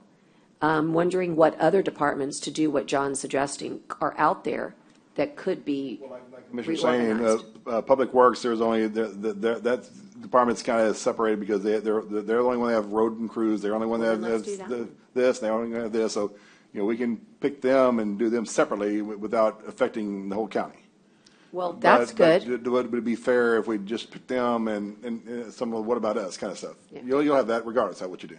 Yeah, it's just that if you let department heads choose salaries, You'll never get it. You'll You will have- 10 million. huh? You'll have 10 million. Right, but the hard part is you either have meritocracy, right? You either have evaluations, you will have a lawsuit every other day if you're not careful. You can't pick we're and in our choose winners and losers. It's a current- real problem. The way we're currently doing now, many years ago, 15, 20 years ago, when we did the work analysis and created the job position we had, because we had that situation we had where the department head would decide, or the elected official would decide who gets what salary, and some would get increases, some would never get increases. So Right. we try to do it where everyone gets an increase every 3 years. But if we do what John's saying, I think his point is that, look, you've got 81 positions, but really you don't. You have 60 positions, and why don't we, take those 60 and do great things with it so that we can really have 60 strong positions. Well, I think we need to work with the department because, 81, if they had 81, they could do a whole lot more work than they could with 60. But again, if they can only ever hire 60, I agree, yeah. Theoretically. Well, and Theoretically. I think that certainly could ring true in the jail. Yeah. Without a doubt. You know what I Yeah. mean? Because when I've been here, this is my 8th budget. We have never been fully Staffed. at the jail. Never be fully staffed in the jail. Never have been. Never And will be. so it's a great concept. Well thought out. So, does it cause a little discernment? And maybe so, but if you go back and you say, okay, now some of that collective bargaining may kick in, right? I don't know which one Right, of those with them, they're under a different agreement. Right, but still, it's something to look at, because if you could go back and say, all right, you guys agreed to 20 less positions, but we'll put all that money into the Employees. into the employees, and then we still won't be fully funded. You but- can do that but as long we'd as be it's more equitable, competitive. and as long as No, it's that's what under I'm the saying. employment law. I think it's fine. It's got to be equal. Gotta I know be if equal. you move here, it affects everyone else. I get that, and I know that's like a lot But to you take could- on. We could spend No. every meeting Yeah. on that subject Yeah, it's a alone, good and idea. studies and all that. But I think, Yeah, at good some idea. point, we got a budget to where we know that number What is actually is never gonna real. be actualized positions, what is real. I agree. That's all I'm saying. Is But that remember I also think can help us. that cushion that those, that also affects the budget. Lloyd always used to talk about that, and I never really got it until I sat down with him one time, and it may have been with you or Steve or somebody, I don't remember. And that cushion counts on our budget, and it makes No, that's what I was saying at the huge beginning. difference. Yeah, I get, we got to account for a Yeah, it's a huge percentage that we're analysis. never going to Well, touch. and let me just say, if you ask Dale to show you on one side what overtime looks like, And those dollars versus your vacancies, that's a wash. In other words, there is no cushion. There's no cushion because you've overspent on overtime. On the rest of the positions. And you've lost people because you're working them too hard. So I think at the jail's its own animal, but on Road and Bridge, this is a concept that could be achieved. But the problem is, you can't allow a department head to do it. You have to do it because you've got a county attorney who understands employment law, who's going to make sure that you put the checks and balances in. Because I'll tell you what I've seen is that at the law enforcement side, I've already ID'd 4 positions, and it's easy to see it on the pay scale, where they've never moved in 16 years base salary. Now, how could that be if there's equity? Well, somebody didn't take care of somebody. So we've got to make sure that we do that. And the way the checks and balances are through the auditor's office and HR. So I think we should try it. But it's got to be at a place like Road and Bridge where they're so unique that it doesn't affect any other department. And you have to be and the court has to be the one. You let the department head say, hey, here's how I want to reorganize it, and then you approve it through here. That's how you do it. And when we talk for about Road and equity. Bridge, they've had a heavy equipment operator position open for 2.5 years. Nobody applying. And the other thing is that we've got to get smarter about winning the day. And I think we ought to have workforce development in this courthouse. I will tell you, because I sit on that board, they have amazing tools that we're not utilizing every single day.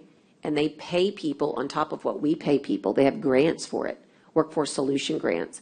But you got to be like in the know. So I was going to suggest that maybe this term, given the way unemployment is here versus the state of Texas, that we got to try something new. And they're right next door, but they're about to move. But anyway, we need to see if maybe they could plant themselves here. That's where I think we could do some They good don't have work. revenue space, but they can have, I don't know. No, they go into HR. They just sit, you just create a place inside. Oh, you're saying like a little workspace? Yeah, just like a little workspace inside HR. Just a comment. You were talking about the cushion as far as regular salaries. Well, we don't actually maintain that anymore because we allow the departments to reallocate their salary savings to operating costs. You know, at one point, they were not allowed to touch their salary savings because it goes back to your fund balance. So we would have to actually, I think, start making sure that didn't happen anymore. And to see we're those very, savings. very hesitant about allowing them. When they bring in a request to my office saying they want to use salary savings, they go, what else have you looked at before you can touch it? That's the last thing we let them use. Just you need to remind us of that too, Yeah. because I don't think we have had that reminder in a while. So, I mean, because it's a good, it's a good point. Sorry, I'm choking. I see salary savings, and I think that's a great creative way, but then I forget the other side of it, but that doesn't get brought up. You know, we need to be reminded of that too, so that's a good reminder. So do that when they bring those in too, please. Okay, the next item, we'll want to go to C1 and C2. That's your budget calendar.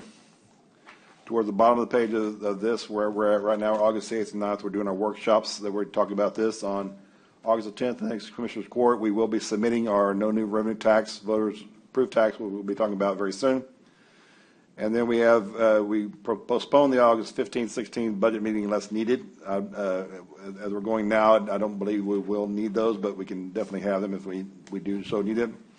As you see on the 17th, we have a meeting for discuss the proposed rate, whatever the rate would be, whether it's the no new revenue tax rate or whatever rate we believe is necessary. This is a ceiling again.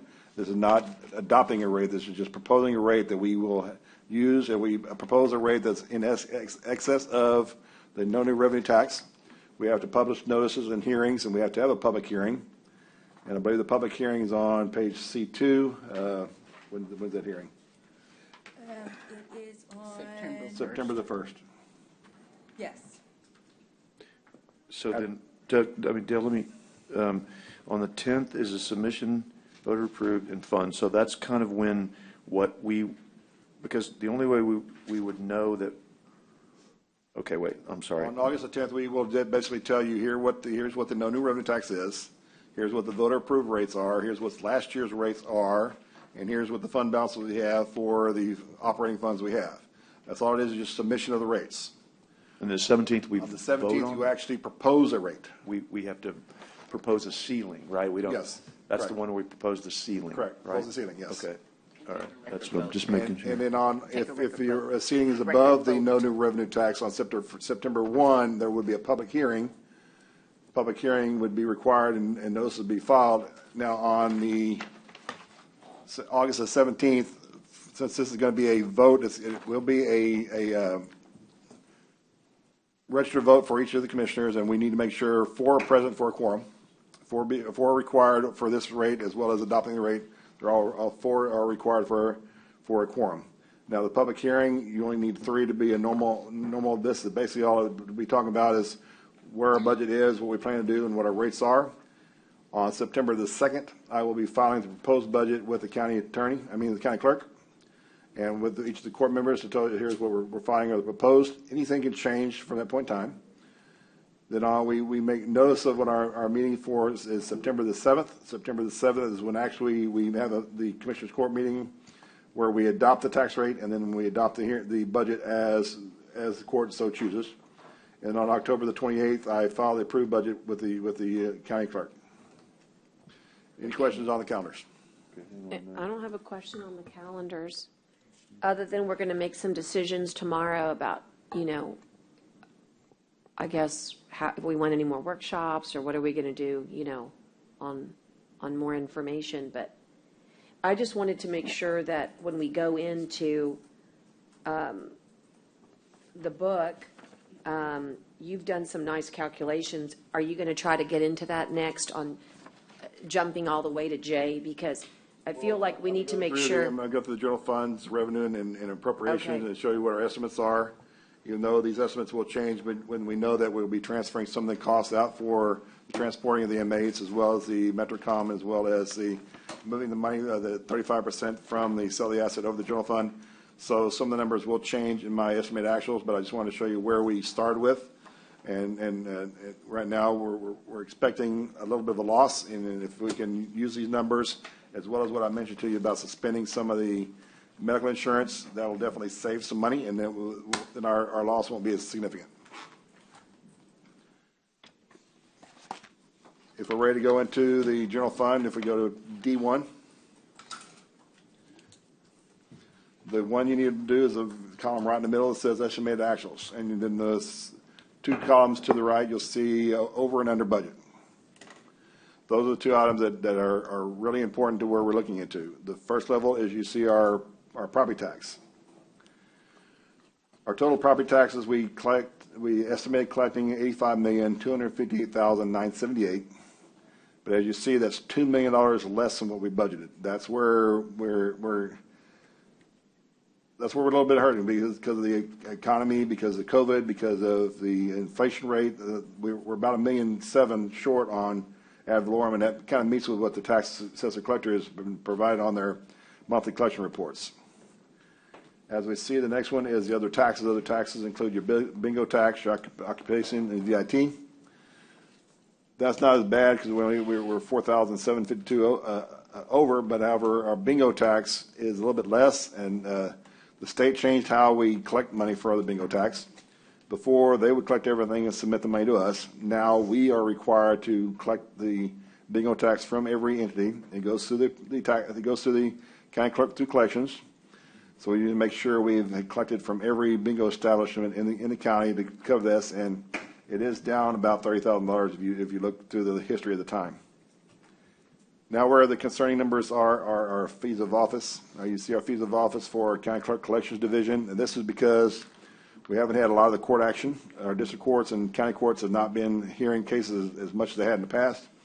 So the fees of office, their records management fines, their courthouse security fees, all the other fees in the office have gone down. As you see, we're about $47,000 loss from the county clerk. We're about $48,000 from the district clerk. Now, the one good thing is the county clerk records division has seen a large intake of increase because people come and file their stuff to get their titles filed, their records filed, their marriage licenses, their birth certificates. We saw that a significant increase. But as you go through all the just the piece, you see most of them are at a deficit, except for 2 of them. You'll see I believe 1.3 is about $16,000 over, and 2.2, because of where they're at and what they're doing, is $55,000. But the majority of them are short. On page 2, we see where our sheriff's office, most of our sheriff's office, because we started towards the end of the year, where we started getting more of serving papers because we're doing a lot more civil filings. So you see most of our sheriff and our constables are above where they're in the present. So that means our total fees of office is about $383,000 over where it was, which is very, very promising. However, again, look at the fines and forfeitures. Those, every department is negative. And because the courts are not issuing fines, they're not issuing this, and a lot of it is the JPs that are either the fines are not there or the courts are not taking action. Can I just stop here for a second? Okay, 2 things before we get too far in. So you're absolutely right. That is why. And it is I'm just offering a potential possibility. When we talk about lost revenue from COVID-19, that's what ARPA is supposed to come up with. So you're supposed to be made whole here if we choose to do so, and I think we should, because you have a direct nexus between the loss of fees and fines, and that's why we kept telling everybody, make sure that we don't overspend in the government service area under ARPA, and we haven't. Haggerty's made sure we've kept a good balance ratio. So I believe that we should at least consider, make a note, that wherever you see loss of fees and fines that are attributable, that those are attributable to a lack of court engagement, we should be able to collect those in ARPA. And that's okay? and see, to me, that's a one-time It's thing. a one-time thing, continuing and it cliff gets thing, us, right? and it gets us clean. No, I agree. I mean, And- I think there's anything like that are losses or like that, like the inmate housing and the transportation. Absolutely, and one time. It's a one-time deal.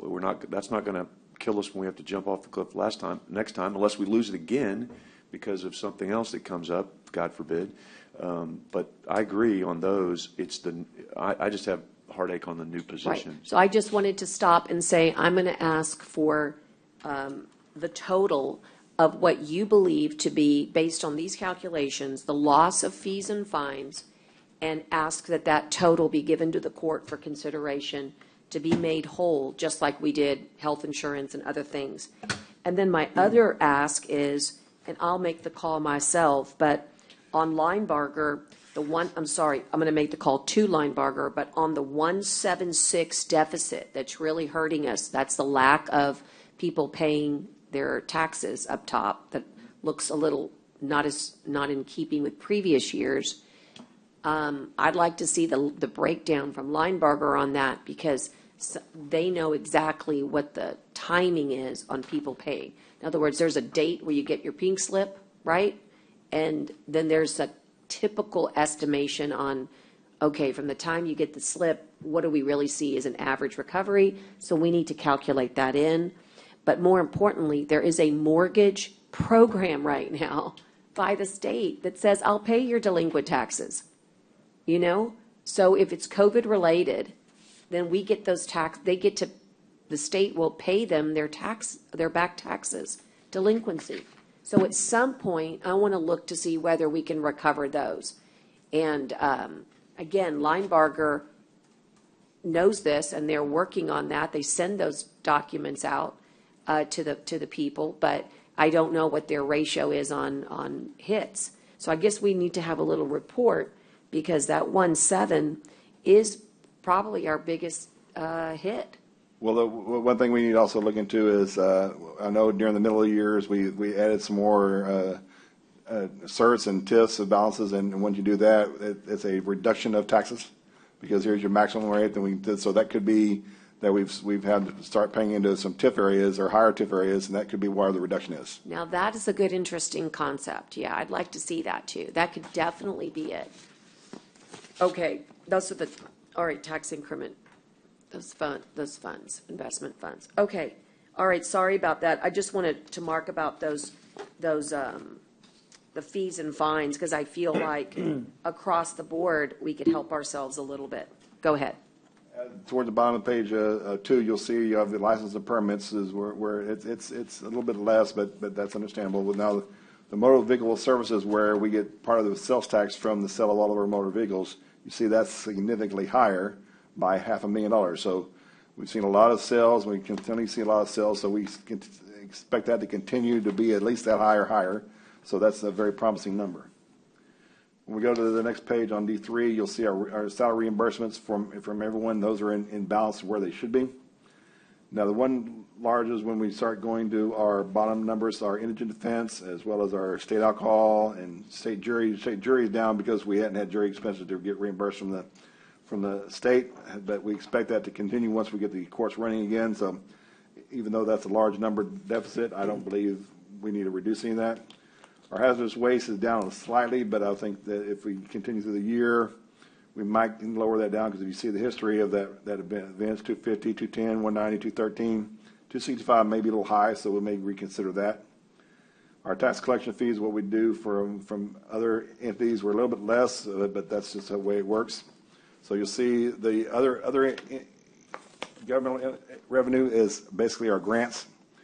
We had a large number of grants the prior fiscal year, and we didn't have as many grants this year, so that seems like a large reduction. But if we don't have the grants, we don't have the money, and if we don't have the grants, we don't have the grant expense, so those kind of wash out. Housing of inmates for our juvenile contracts is a little bit lower because they haven't had the balances to bring the people in, so it's a little less than you see history, but we believe that'll start going back up. We had a little bit of federal inmates to housing. Charges for services, again, because of lost revenue, like we're talking about before, it's gone down from $900,000 to $500,000, and so we're down by $153,000. Now on page D4, the big one in history is the interest rate, but we now know that our interest rates, because the Federal Reserve is going to be going up. We've seen some numbers where we're going to start getting 1 to 1.5 to 2% from our pool funds, as well as where some of our CDs will start getting 2 to 3%. So we'll start seeing some return of our interest. It was down, but that's just because of COVID. For refunds, we didn't really have any workers' compensation, because that way we currently have our workers' compensation number. However, that might change now when we convert it back to the previous vendor. I believe we're now with TAC again, so that might change. But our other reimbursements and other court actions are right about a little less than what they need to be. For other reimbursements, I believe that's an error, so I'm going to revise that, look into that number. That shouldn't be 212. It should be a lot higher than that, so that probably is an error. Our court-appointed attorney reimbursement is $58,000, but that's based on those people that have court cases that actually come back and reimburse us for their attorneys. For other income, we have your sale of income, your sale of printed materials, your copy fees, and miscellaneous revenue. Even though they're down, the history is about correct. So even though it's down some, we feel that's okay. So the total revenue loss is $2.7 million from the $104 million we had for a budget. So we're estimating collecting $101 million. Our transfers are right where they need to be. So there's almost no impact. The only impact is that the 13th Court of Appeals, because of the lost revenue in the district clerk level, I can't transfer some of the funds from that. That's $3,000 reduction of that. So you'll see a slight reduction there. So we're expecting to bring total revenue in of $103,945,367 at a beginning budget of $25,940,567. That's our revenue estimates for fiscal year 22-23. Do you have any questions?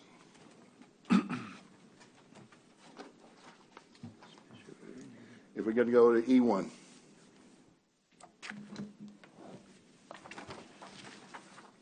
E1, again, is your estimated actuals. Again, that's going to be your middle column where it says estimated actuals, and 2 column over where you see over and under budget on estimates. These are summary of each department, so we'll go down to the very bottom for total general government. We're estimating $19,352,000, excuse me, $52,520 on a budget of $24 million. So we're under budget of $4.9 million, which is very promising. The biggest one is our general administration. That's where we budget for our contingency, both for our operation of funds as well as our tax disputes. That's where those balances are. That's why we always send significant savings there. On E2, you'll see the total very bottom of the building and facilities. We're estimating $8,808,332, under budget of $810,217. Our capital outlay, this estimating is $659, probably a little low because we just know we have a few more expenses, so I'll probably have to reevaluate that. But right now, it's slightly under budget, but I believe this will be an over budget by when we do the reevaluation. On E3 and E4 is our administration of justice. That's where all of our courts are, our district courts, county courts, our JP courts. We're estimating $22,897,878, under budget of $3,091,592. Our sheriff's office and law enforcement is where the most expensive portion of it. We're estimating $37,556,042. Even though there are some that are over budget, for the entire budget, we're $1,075,000 under budget. As you see, for the jail, we're in the sheriff's office and several of the constables they're over budget. Our social services on E5. And when we do the breakdown, what do you see? Like over budget because anything Well, most of your consistent? constables and sheriff and your jail are over budget because of overtime. That's what I was going to say. We need to make sure people know that it's For overtime. the jail, it's overtime and meals. Meals is significantly higher. Meals and overtime. Okay. Which is good to know why it's there.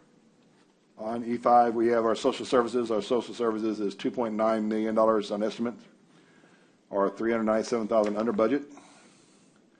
Our health and human services is a estimating of $972,461, $172 under budget. Our agricultural services is $1,009,474 under budget of $104. So if you look at the total appropriations, we budgeted without transfers we're estimating $94,229,000, or we're under budget by $10,585,622. That does seem good, but that's about 89 to 90% of our total expenses. If we go to the next page, you show our transfers. This is where we get hit quite a bit, but our transfers are under budget by $218,000, which is good. So we're estimating $10,869,000 and an under budget of $218,867. Now, if we look at the fund balance, our fund balance for actual last year was $25,940,567. Without doing any of the changes I mentioned before, where we're going to do suspend the medical insurance, we're going to recover our loss for transporting prisoners, we're going to do our Metrocom and other changes. Right now, we're $1,100,000 loss in revenue, so our current fund balance, estimating-wise, is $24,760,109. So, but if we get all those refunds back and we get the changes back, we'll probably be pretty close to being even. That's the revenue and expenses for the general fund. I'll be glad to answer any questions you might have. We can go into greater detail if you want to item Q for any department. Guys, anybody? I'm just Under budget. curious. Under I was going to budget's say, pretty do you impressive. have any cuts you want to make, sir? Under budget's pretty good. So Pretty far, good. Of course, remember, it's at this point. at this point. Well, I mean, But we're I early. mean, we're almost Yeah, we're there. early. Don't Okay. hold me to nothing I know, yet. just I know. being Okay. extra careful. I know. Okay, I guess we can continue if there's no other questions. Go ahead, Dale. I said this to Dale earlier, and I wanted to tell you, I was looking at this over the weekend, and y'all really, I want to say this, like publicly, y'all really did a good job on this I budget. agree. But, I mean, really well presented. We've learned from this is a continuation of Steve creating this. We've done some small modifications, but so it's just a continuation of that. It tries to give you as much detailed information as you want. Right now, we're going through more individual cases where we summarize everything, but we can definitely go through Q and on is all detail, and we'll be glad to go through any of those you might want. But we thank you for your comments, and my staff and I work diligently to make this easier as we can. We're going to go through F. Basically, this is just a summary of what the department requests were, what the operating increases were, what if they had any equipment requests, personnel requests, or reclassification requests, and any adjustments that my staff and I have already made. Now, this is not the proposed because some of the equipment for the general fund was put in there at 100%, but we don't take that out because we always work with Teresa and I on the capital outlay to determine what is the best to appropriate. But just so if you go to F5, I believe it's F5, right? You'll see that the total operating increases that they recommended was $5,694,000. We're not proposing that. We cut that down significantly, but we wanted to tell you this is what the departments requested. This should match everything we provide to you already in your budget requests we've had earlier. But that's where we started from, and we've definitely made a significant cut. So when we get to those bounces, those will be the case. You'll see on F6, you'll see each of the departments for the other operating funds, your road fund, your stadiums, fairgrounds, law library, inland and island parks, as well as your airport funds. That's where we're at in the moment. The law library is right now kind of in the hurting position. We might need additional funds this year, but that once Ida gets this thing running again, that shouldn't be an issue. I'll be glad to ask any question on F. One question, Dale. Sure. On F6, Yes. under Stadium Fairgrounds Fund, Yes. that dollar amount pretty much stays the same every year, right? I mean, it doesn't fluctuate too much. Normally, it doesn't change a lot. The operating funds for working with Teresa and Ida and working with Jason on the staff over there, it all depends on what their estimated funds are that they need to transfer between us two. The stadium almost never changes. The one for the fairgrounds, it went up slightly because I think we have to do a little bit of the capital improvements that we agreed on to. So there's only a few minor changes every once in a while.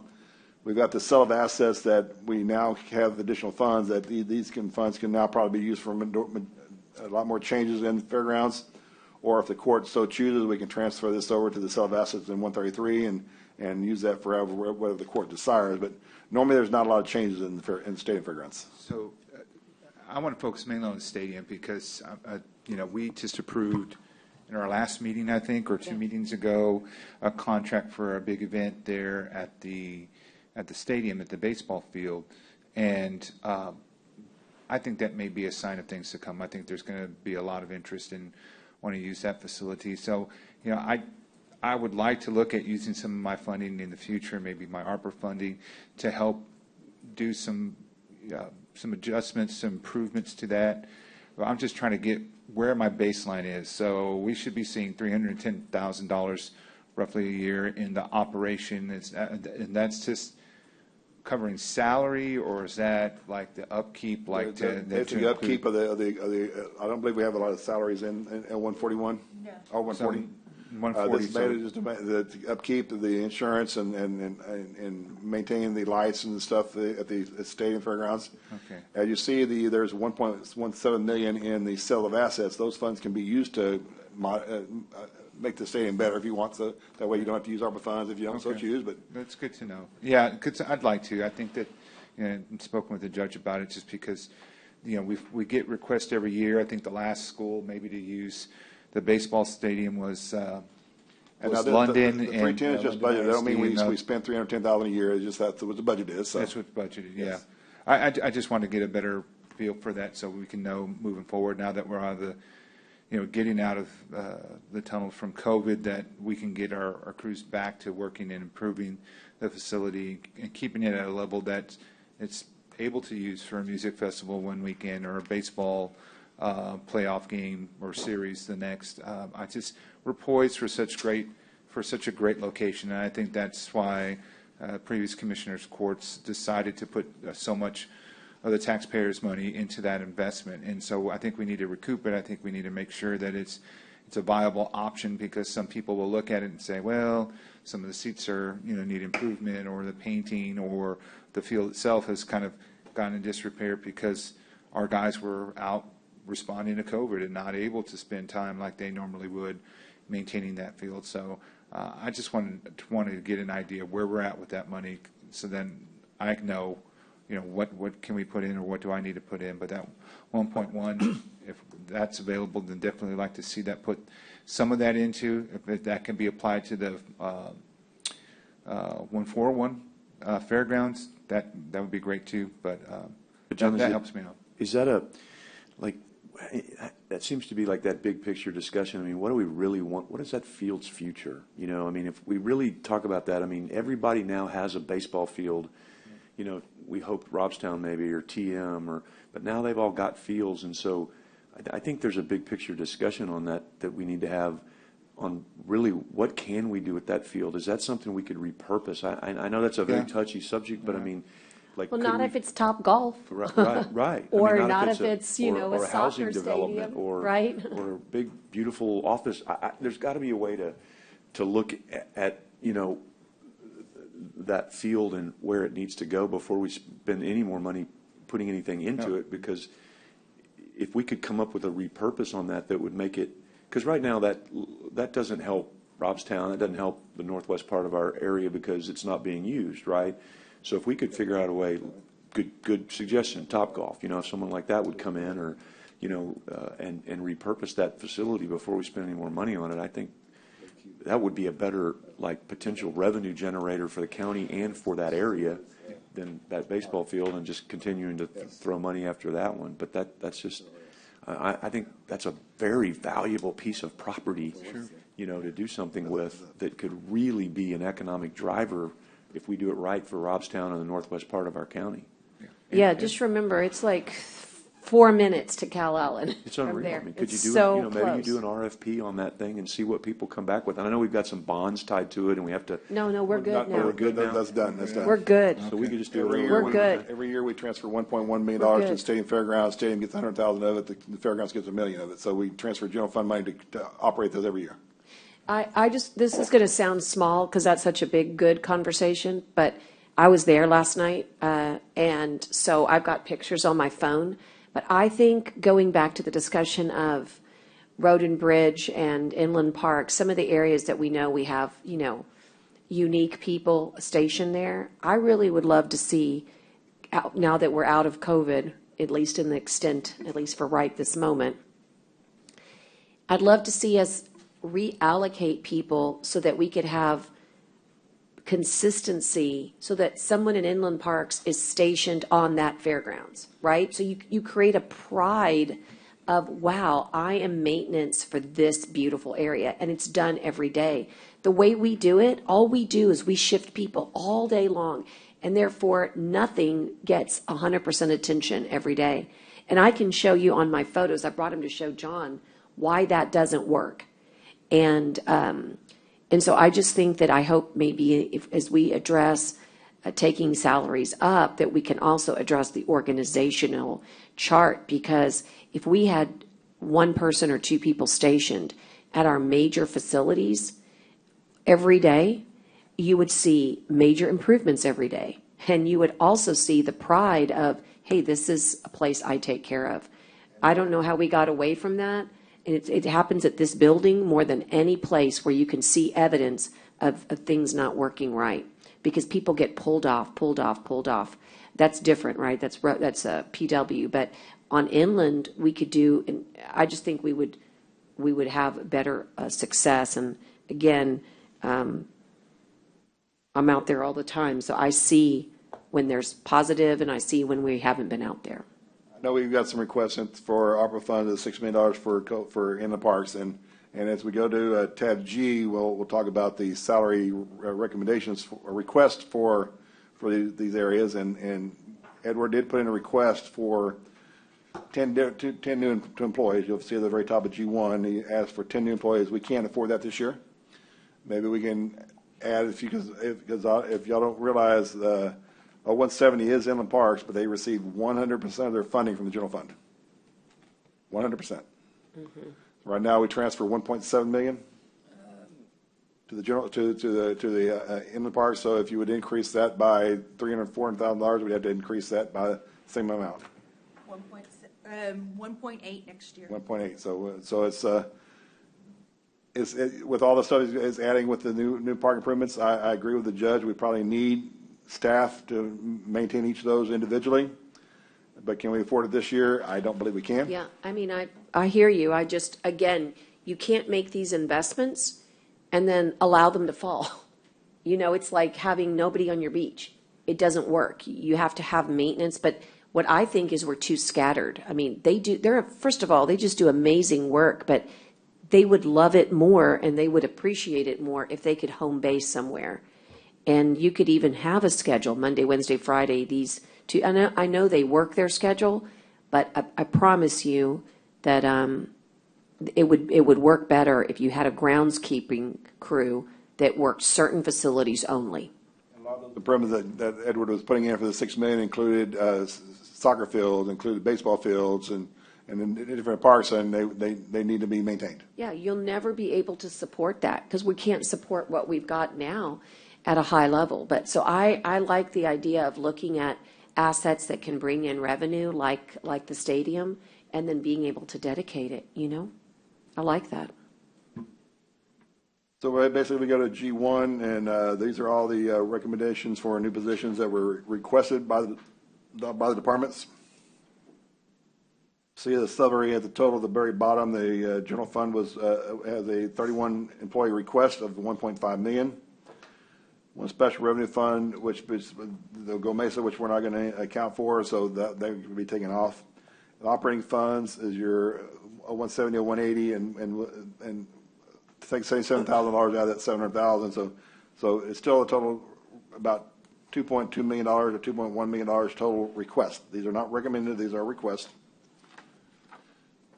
Going to page G2, this is what was requested from the departments for ARPA. Now, this is where I got these requests where I recommended some of these balances, but again, once we get the stuff, I can remove several of the requests from the bottom and only maintain the top number for ARPA. Do we have any questions on the new staff? New request. On H1 through H6, I believe it is, or H8, H7. These are all the departments that put in a reclassification request.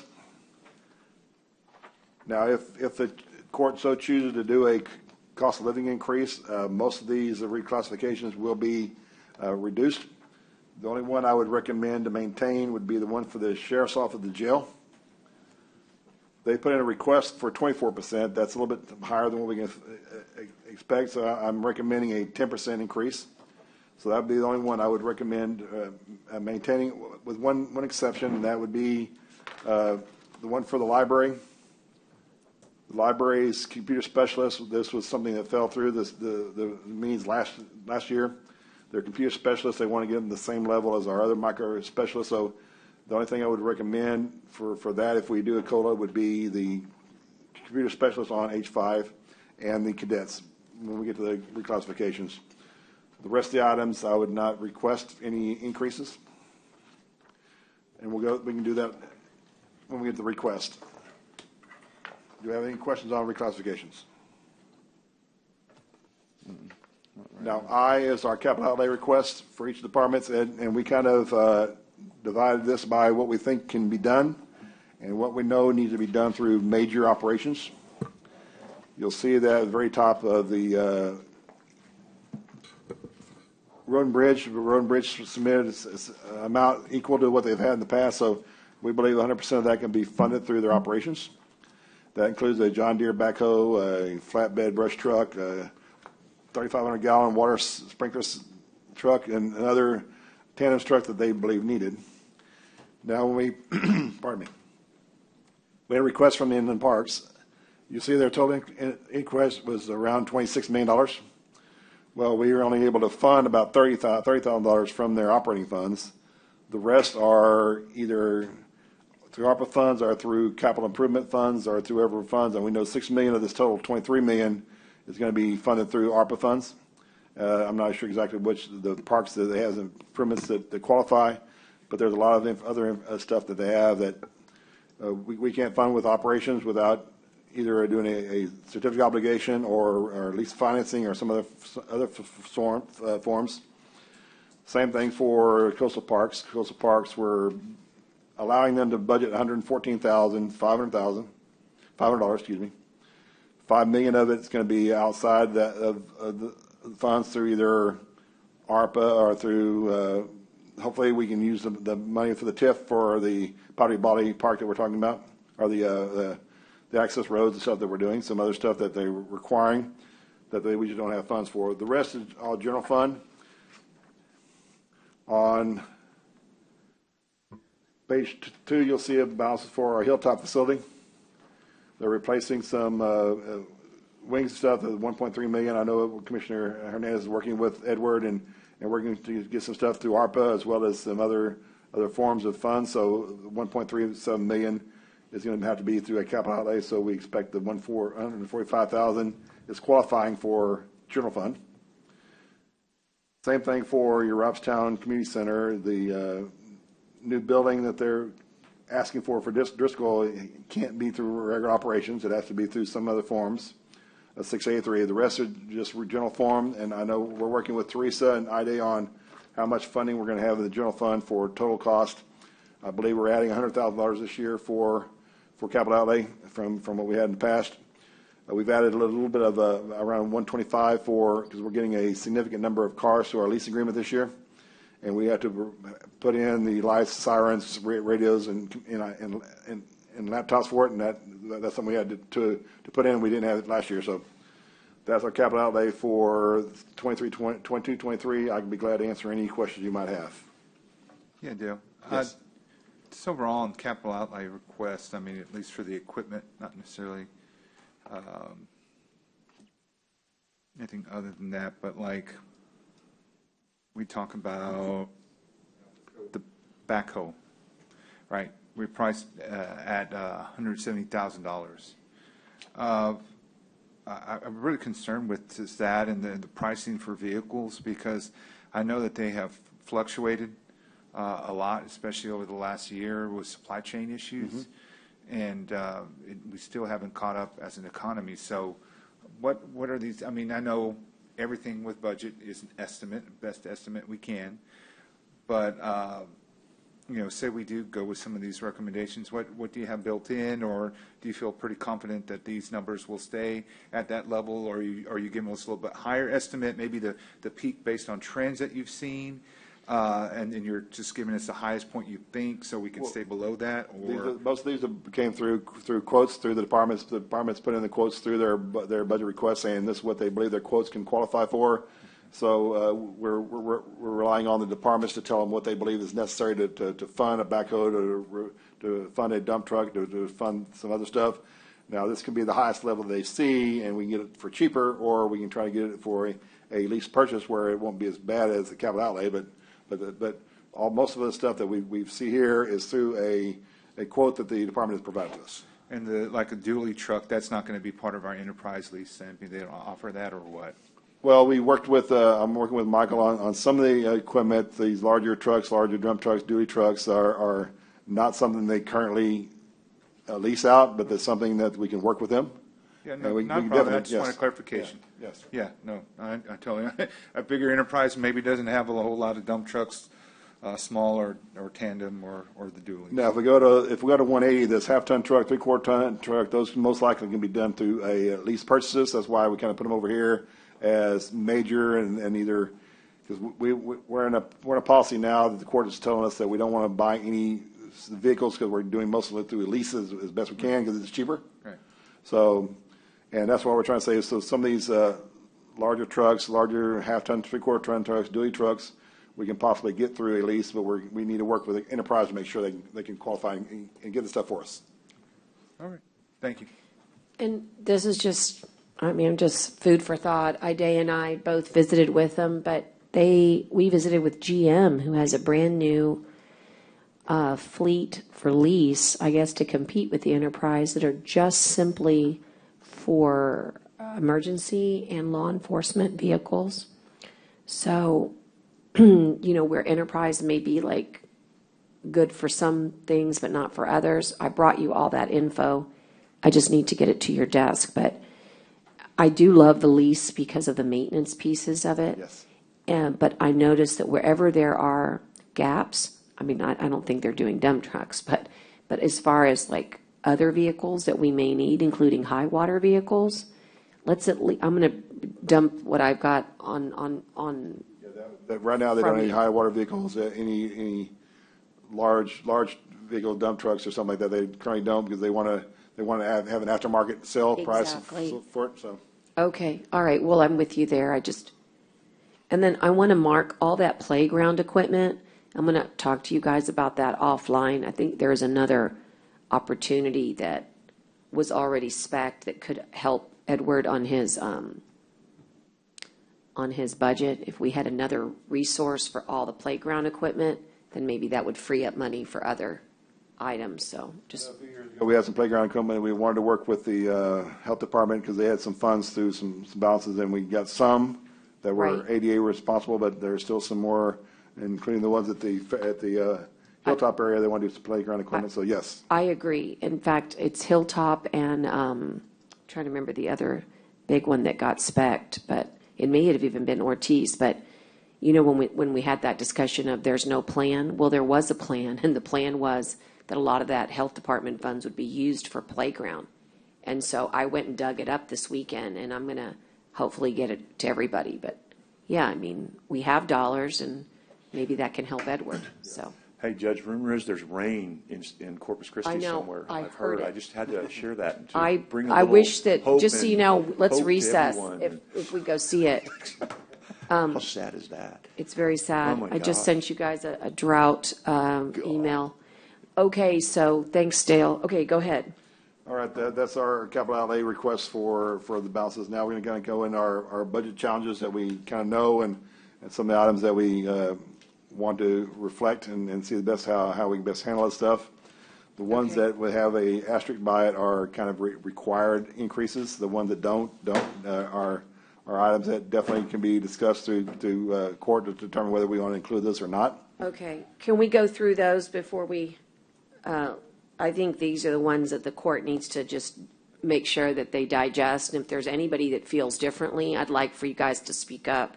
The first one is continuance pay elected for 13 employees at 22,981.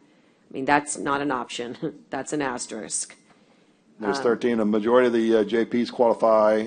I believe the district clerk qualifies. I'm not. I can't remember exactly who else qualifies, but there's 13 of the employees that are elected officials that qualify at 22,981. Okay, so my point is, guys, the first three are not, as they say, those are non-debatable, but does anybody have any concern about those? That's just part of our, now the electeds, they can yield, They can right? yield, they can opt out. yield. They can so choose. No, that's, yeah, and That's just I think I something yielded we last send year, them a so I letter. shouldn't be on that list, right? I think I took No, mine. yours were not. No, Yeah, I think Teresa, I may be on that list now. Will you Yeah. check on me? I believe you are, Commissioner Judge. I you believe are. I am, so we'll go ahead and take me off of it. Not that I have any different needs as a mother of No, but- 5 children, but it's a different story for electeds, so. Yeah, I yielded last year too. so I think same you did thing. it too. Right, yeah. Yeah, I just want to make so- sure I shouldn't be on again this year, but So we'll get the right number, but I just want to say, do we at least agree in principle that those first 3 are just think you can- non-debatable? The list of all the elected officials who qualify. Yes. first Okay. 4, probably, Judge. And first then 4. go to the next, I was going to say, then we'll go to the next one, that's non-debatable. Department heads, I qualify the department head for this. For the 8 employees at 18,000, there's only a few. The majority of it is your regular employees. There are 258 regular employees at 281,000. Those cover the balance we told you earlier. This is the largest set of contingents we have every year. Is the first year what they say. So this is the largest amount we have each year. Okay. And And then did you the go next back to one. budget challenges? I'm sorry. The next one is the law enforcement adjustment, no problem there. And 315 then, employees at 414,000. Yes. right, and then the decrease, no one's going to argue here, right, about saving money? Okay, I'm going to check that one. But on the prior year personnel changes after budget was adopted, I just want everybody to know that that number is 444,595. That represents everybody that during the budget year, we made adjustments to. It's got an asterisk because obviously that would be our choice, but I hope that if there is an issue, I hope that you guys would speak up today. Excuse me, isn't Yes. that number going to change? Because didn't we just do something else for the DA last court? Go ahead and get us the right number. I actually stayed really late and got You that got it. updated. So that's a yes. good number. It's a good number. It includes for all your you. changes that you did Friday. Good for you. That's awesome. So that's a really good number. Appreciate that. I love it when we don't have to go back. That's great. Okay, and then the next one is the hospital district. And again, guys, I'm taking that one with IDA to discuss because I think that Jenny and I and Johnny and their folks need to go sit and talk about that one. In the light most unfavorable, they pulled a fast one. In the light most favorable, it's just a miss. And so we're just somewhere in between is a compromise. But again, we've got the two funded. And we've got This the- is just, The other two. I'm just making Just so sure. you know, we always had No, I know the what I'm two saying. funded. Right, I'm just saying, so the two, so I'm clear, the two that are, I think they've only hired one, right? So, Right. and there's another position that he's trying to fill. correct. Those are funded. No, No, we None of the need an four? not agreement. this year, not this fiscal year, no. We need an agreement with MHID. We got that done. We got that done and brought to court, guys. We did too. The very first year when we brought in two for the sheriff's office, they were 100% funded from the hospital district. The second fiscal year, there was wording changes in the contract that removed the funding. So the second year, the county's paying for 100% of the cost For the, for two of them. Yeah, so just so you know, by the way, nobody Again. expected that. It's just that when we sent the bill to get reimbursed, they But- said, we don't owe you. And that's yeah, 'cause a what point of contention. the constable told me was MHID had agreed if they were 100% mental health officers that they would pay. That's what the constable told me. I haven't talked to MHID. Yeah, that's MHA said they good. That's will good. agree to, however, we don't have a contract with them. Okay, so here's the thing on that. We do. We just gave them MHID $4 million. So I would think today would be a Hey, really Brent, good time to go back and, I'll have get to be this honest with you, for I'm that. going to disagree just for a second here. We're tight here on this. We're good. Look, there were two, in 2019, there were two officers that were in the jail. No, I know, I get Okay, you, I hear you. but- But but I hang think we on. can get the two fixed pretty quick Right, because but unless the- the but constable the- doesn't. But the two, misunderstand. but the ones that we just did this year, those come out of their own MHID budget, and the contract has already come to court. We had it in there. Unless we tabled it, it came to court. There was an MHID. That's accurate, and, but I'm confirming right now that it actually has been voted on, because I know we've worked on it. Yeah, I'm almost, What I'm saying is, I guess, okay, so if we get the two worked out, we're gonna have to put something back on to defund, and that's not, I hate that word too, I'm sorry. No, That's such a listen. negative word, otherwise those positions are All we approved. have to We have to do- do something to unapprove them, let's use that word. look, all we have to do, let me make sure we understand this. To do the program, we need 6, and we were the ones that were a little chinchy and said 4.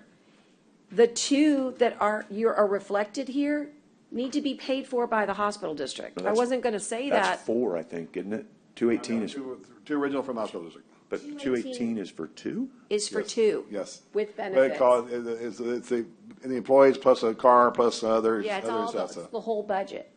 Okay? That needs to come from the hospital district. Why? Because it's always been in the hospital district. It's just and I'm really going to get to the bottom of it. I'm hoping it was a mistake and not intentional. But it can't be one of those things either that we go back, like, we've got to really Just so go you through know, that, because I we think- made a big deal with the hospital district saying, you know, if you, I don't, because what I don't want Johnny to come in here and say is, we're raising taxes because of all the asks y'all made No, again, no, like no, you no. did that last time. This goes back to his 2019 budget. He has so much more money this year, thanks to us, than he's ever had before with his last I'm year's just budget. saying, okay, because No, that no, shouldn't no. be a budget This- challenge. It I should either agree, be but Dale resolved or is so thorough. we It's take those here. positions off. I agree. I don't think it should be a challenge because put right there, HD needs to pay. And if people ask why, I refer them to the Health and Safety Code to remind them that behavioral health, indigent health care is a mandate of the hospital district. And if this is like a no-brainer. This is an argument between lawyers on contract. That's really all it is. And, Okay, so and to me, this should not be a budget challenge. Either it gets fixed, or we unapprove the two positions that are the problem, or not. You know, Okay, we put it we're on the gonna agenda to discuss. we're going to fix it. We We're put going to it- fix it okay. because you can't run mental health without mental health officers in the street. But I'm with you. It shouldn't be a challenge. Okay, Just to be Metcom. clear, Commissioners, I believe the hospital district gives the money to MHID Yes. already to fund those two officers. So Two, they and I think are, that's the two they think they're paying for. No, they are Jenny, I'm funding not two sure. officers. They are, but this is different, guys. This is so different. I don't know.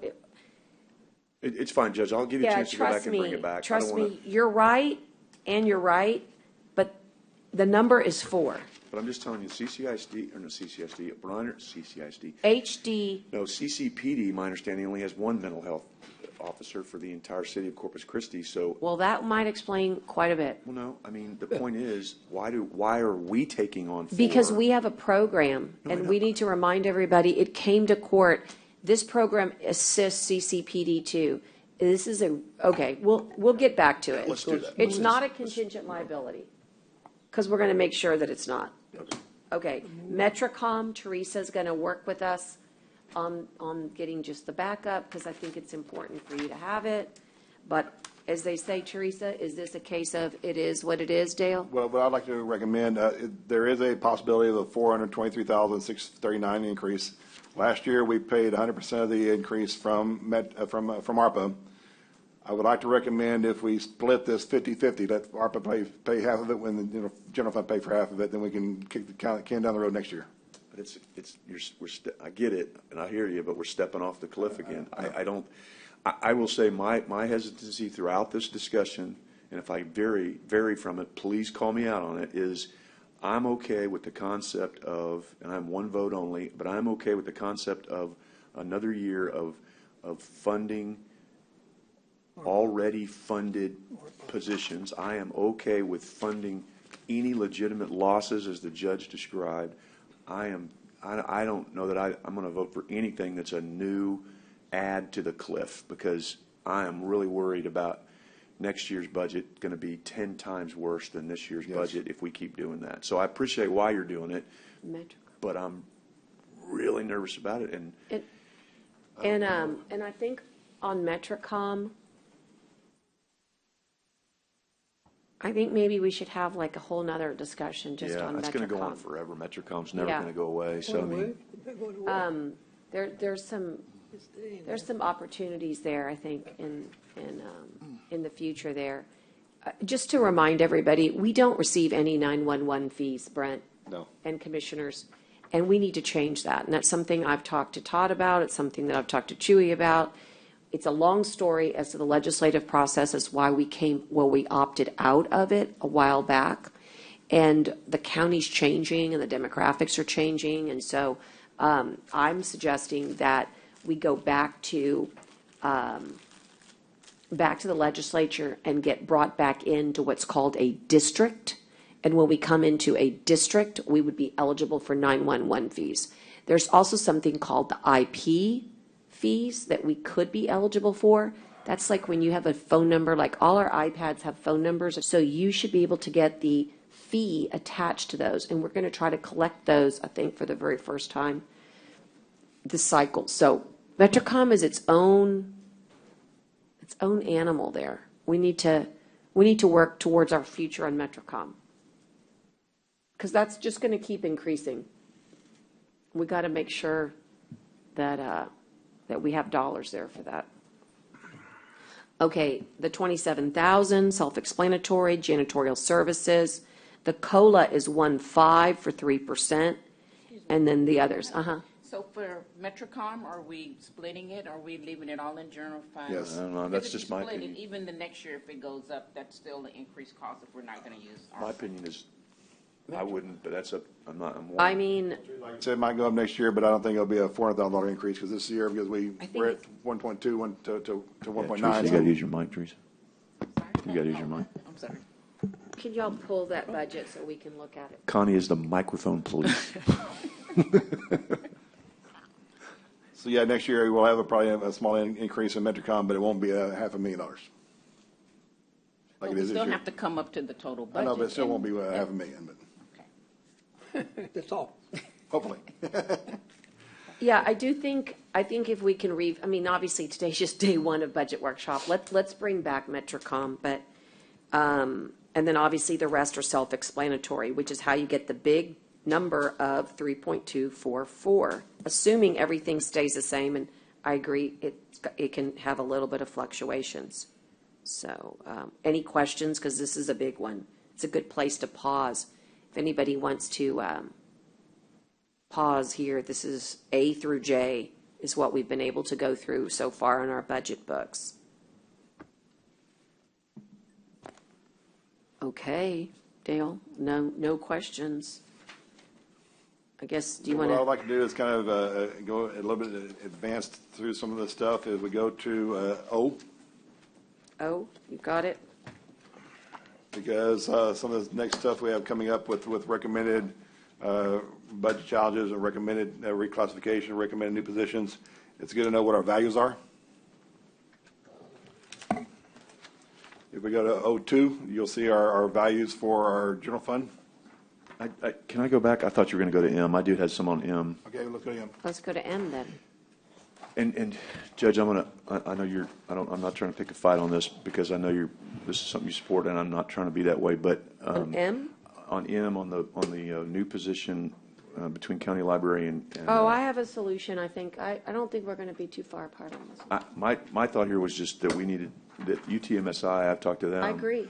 And they can provide all this curriculum, and they're happy to do so. And so I don't. Well, it's not that the curriculum would change, it's that physicality of going out there. But right? I just don't feel like we need a full-time person to do that. I think that, yeah, I mean, I think Especially that from we can Robstown. find somebody, I agree. Yeah. I think what we talked about is through NERS or UTMSI, or how about, I visited with the mayor about Port A libraries. There's so many great folks right there. Couldn't we create an MOU, I think with so. them? I think it would probably be cost-free. I mean, I talked to UTMSI, they were very willing to just I'm with help you. and- I'm okay, so- 100% with you. The so- only thing I need you to know is that, remind me, Dale, this person, it was 50% this way and 50%. I think she's still asking, just so you know, is that right? Pardon me, it'll be 75% at the Keach Library and 25% there. Yeah, just so you know, her librarian request is only a piece of it out there, Right, which I'm and I'm willing to saying- take out. I'm saying, I'd need to know, like, in other words, originally this was for that, so this has, I guess, been altered in some So capacity. we altered it. And so I guess I need to know why that position's necessary, because I'd like to take the 25% piece out of I coastal agree. parks, That's not a problem. and therefore then I need to know what the justification for that position All is. right, I'll work with Ida to see what she can get in justification on the other portion of for her libraries. And she came in and told us, but I think it's not a bad idea to remind us, because I think we all fixated on the coastal piece of it. But Right. she came in and told us what that scenario was. So we may go back to our county library piece of it. But and I then- just, as long as, I mean, in other words, if there's another justification, which. I'm kinda- hap- Well, I got to say, so I'm looking at this, and it becomes one of the very few that Dale recommended. So of all the ones that were requested, and so, okay, fine, if we're taking out, so then the 25% is out of coastal parks, then that's out, Well, the okay. reason why I mainly put it in there, because we knew we had some kind of a response to the horse corridor up here, the observation deck, and we had something there, so we had some kind of a library, so that's why I thought that we had to have someone there, and that's the best way of doing it. So without someone be needed at 180, we may not need this one for the library. And that's up to, that's up to, I guess, Ida to kind of come back and say, Yes. okay, Yeah, this that's is why right. I still need it, and then the Yeah. court can decide. But as long as the coastal park section's out of it, Yeah, it was the opposite. I can't see you with, that's, yeah. I mean. But then you can't hear on your mic, so they can't hear you, so yeah. So all I was going to Another say is that you're right that it was the opposite. Like, we were trying to make certain that we could justify the new position by making certain that they had duality. but if you take that out, she needs to come back in. Right, that's all I'm saying. Okay, I'm fine with that. Okay, so the coastal park's And, part and of by that's the out. way, it's still going to be phenomenal I think it's out there with all of the resources that we have. We've been able to shore them up a lot more. Remember, we didn't know what we were going to have until, Right. I'm trying to remember her name, from UTMSI, but she did, Sally maybe? She did the curation. And so now they're really excited about it and they really understand. And so are the Port A schools, and Right, they so could be involved. all I need They is- have librarians at their. Right, there's all we need yeah. is some MOUs. We can work, I think we can, I think you can Yeah, work through I that, do. because what you want is curriculum. yes, All right, let's move forward. right, thank you. Okay, what else do we got Okay, now, between M, N, and O? We'll go back to O then, Dale. We just want to talk about our valuations for the general fund and for, we go to the general fund is always the most important area you have. Basically, O3 kind of shows you our increases by your total residency and total commercial and industrial. You'll see total residency increased by 19.81%. Total commercial and industrial increased by 9.65. So if you go to O2, if you go to the total balance where it says free adjusted taxable value, we had an increase of 14.23% of value. So that's kind of a large. Last year we were around 6 or 7%. A few years before, 6 or 7%. This is the largest we've had in a large percentage of time. This will have a large impact on our no new revenue tax. If you go through the balances, we kind of give you the values from the appraisal district. And if you so want to choose, we give you how to calculate it after the taxes, right? On P. So let's go to P. where are you going, Joe? Dale? Sorry, tab tab P. P. Okay. P1. But, yeah. But the Okay. highlight is, you understand, we just glossed over it. I mean, somebody needs to say, OMG, that number is huge, right? Very It's useful. 20%, guys. I mean, 19.81%. So, Now, on P1, these are the numbers we will be presenting to you on Wednesday for the rates.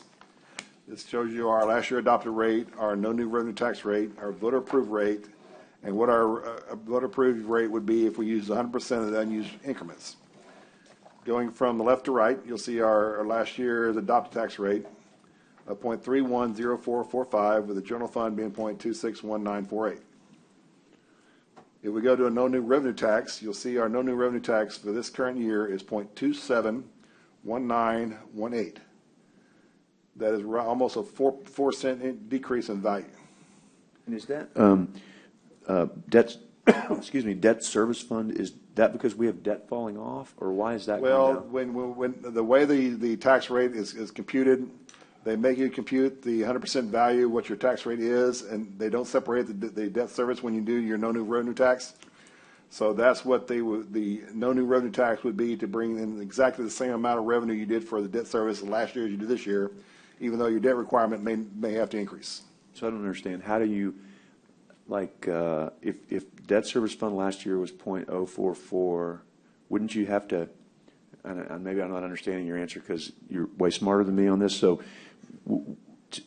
you can't change your debt service tax rate. You can't change that because you've obligated yourself. So wouldn't you put that, in my simple mind, in the general fund rate? Well, the way the calculation is, and we're talking about the no new revenue tax. When you first do the calculations, you put in what your total tax rate is for the general fund. That includes your general fund and your debt service together. Here's your rate, and then they calculate what your no new revenue tax would be, which will bring in the same revenue both in your debt service and your general fund. Unfortunately, your debt service is restricted by how much you have to pay. Right, so what I'm asking is, last year, our adopted rate was 0.044752. Right.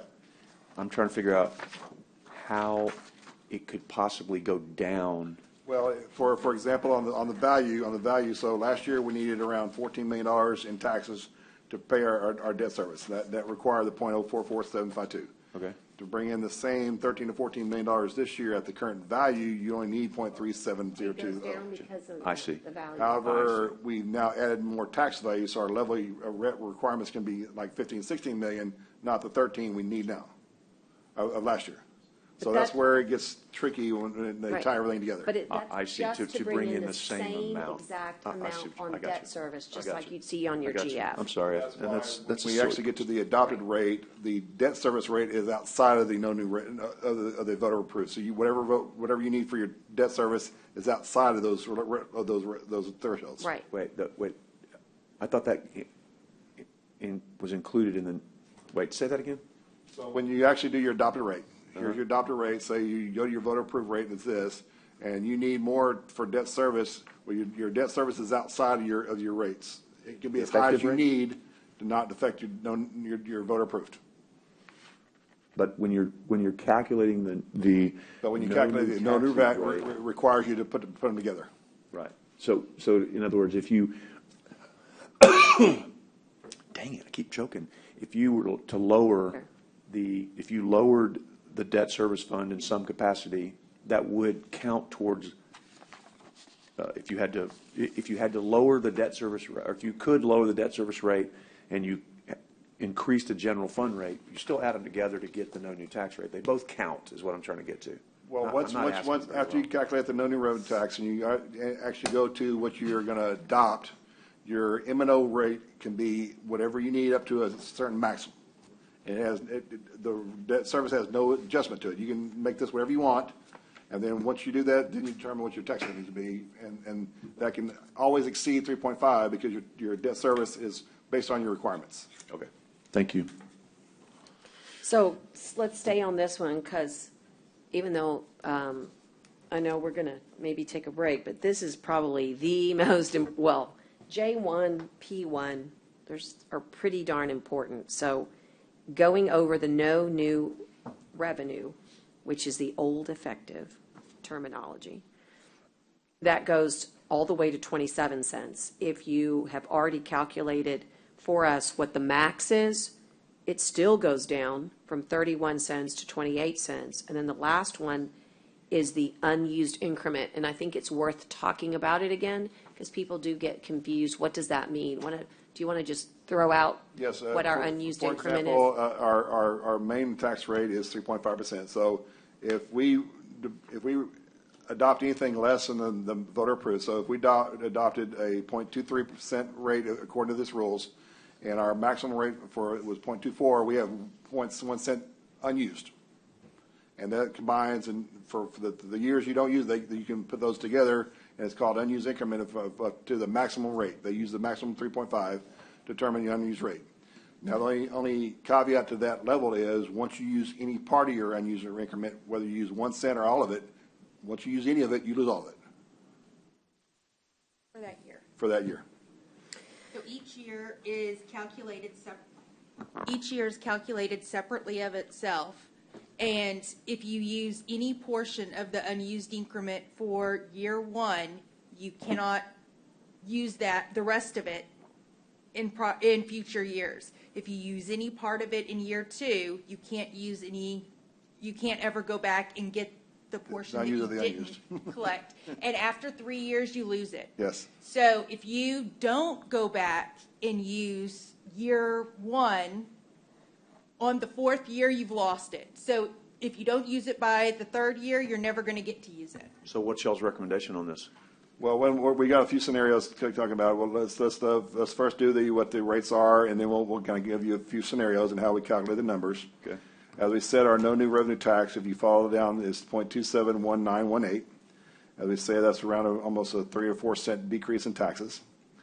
If we use the voter approved tax rate, 0.35, we're at 0.285535. Again, that's almost 1.5 cent decrease, maybe 2 cent decrease. Why is that called voter approved rate? That's what the tax code now says. It Oh, used to really? be the rollback rate, which means that basically that's the highest rate we can go without requiring an election. We call that politics. We need to change that name too. I agree. I don't like that Because either. there's not an election, voters not necessarily approving this. It's just that they said that now the rollback rate is now the voter approved rate is the maximum we can use without having an election. Okay. Except So that's for the old unused. rollback rate. Yes. Yes. All right. And as Lisa was saying, if we use the unused increments, we can get up to 0.291695, and the unused increment is .006, so a little over a half a cent. And that, but you see all those three levels, even though we use, are still below 0.310445 of almost a cent. But if you use that, you're saying you can't use any more of it? This is like it's a one-time use? Well, No, this year. You have up to 3 years. Every to year, use it. you have unused increments, possibility that you use up to it, but once you use any parts of it, you can't use it again. So Betancourt, Sit back. it's all right, it's just, I'll feel like, so when Senator Betancourt designed this is the one gift he gave to counties. He said, if you save the year that you need it, as long as you use it within 3 years, we're going to let you have a savings account and you can tack on to your 3.5. Because there might be, they contemplated that there could be a year. Now, he did this before COVID, right? So he didn't know, but it was a great idea. The other thing that happened, as you guys know, is that we've been under major declarations. And of course, the counties, and I just sent this text, the reason I've been watching drought so carefully is that the governor has put almost 100 counties in drought declaration. They can go up to 8% per the Betancourt. On a drought? Well, I don't know if the drought, no, that's excluded, right? It's excluded. It's excluded, sorry, you're right. But on the Betancourt, you can, if you have a declared emergency, but they said no to COVID. They said no to COVID, they said no to droughts. Right, so it's all like, but if we say it's okay, they have their own rules. But the bottom line is that, Gotcha. So this would be above the this 3.3? this is the gift that keeps on giving for 3 years. But if we don't, And did we use any of it last year? nope. We've been banking for 2 years in a row. So again, So this would make it go above the 3.5%, but with the bank, okay.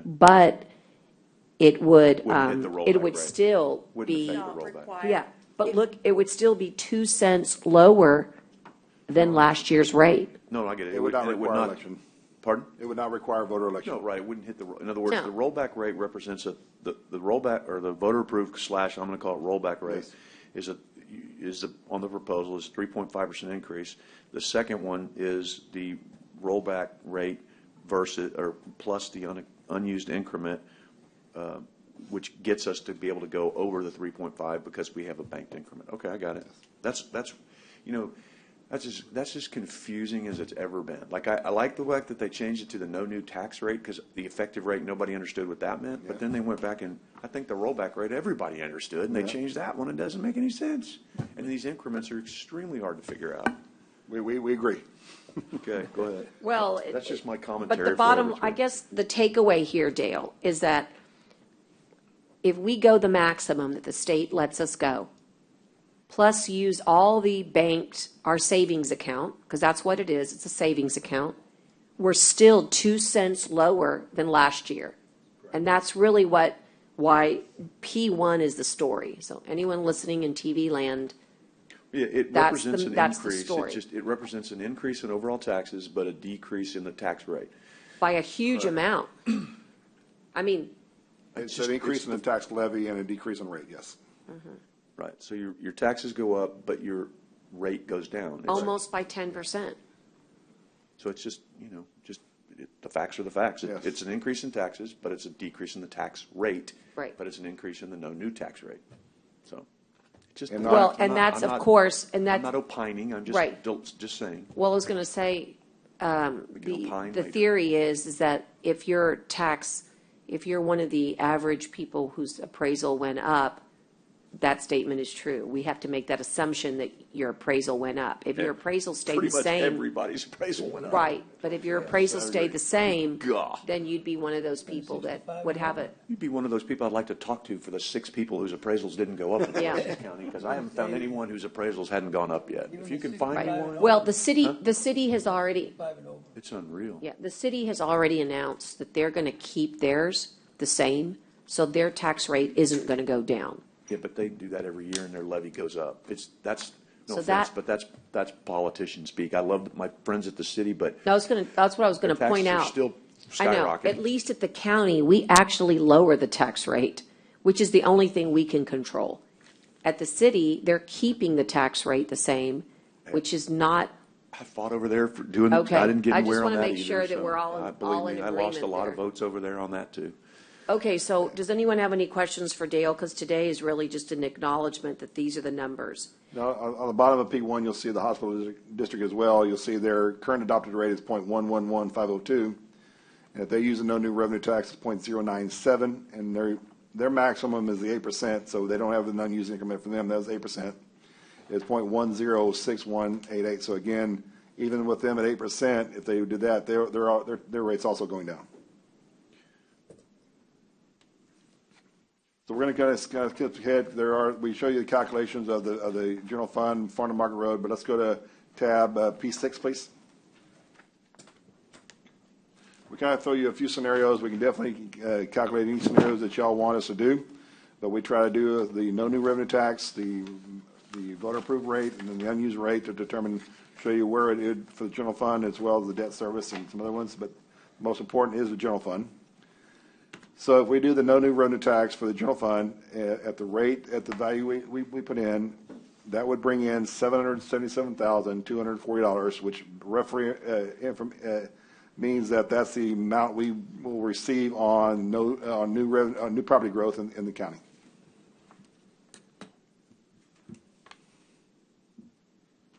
On page P7, this is where we do the voter approved rate of 3.5% without any unused increments, and that would be the general fund rate of 0.240035.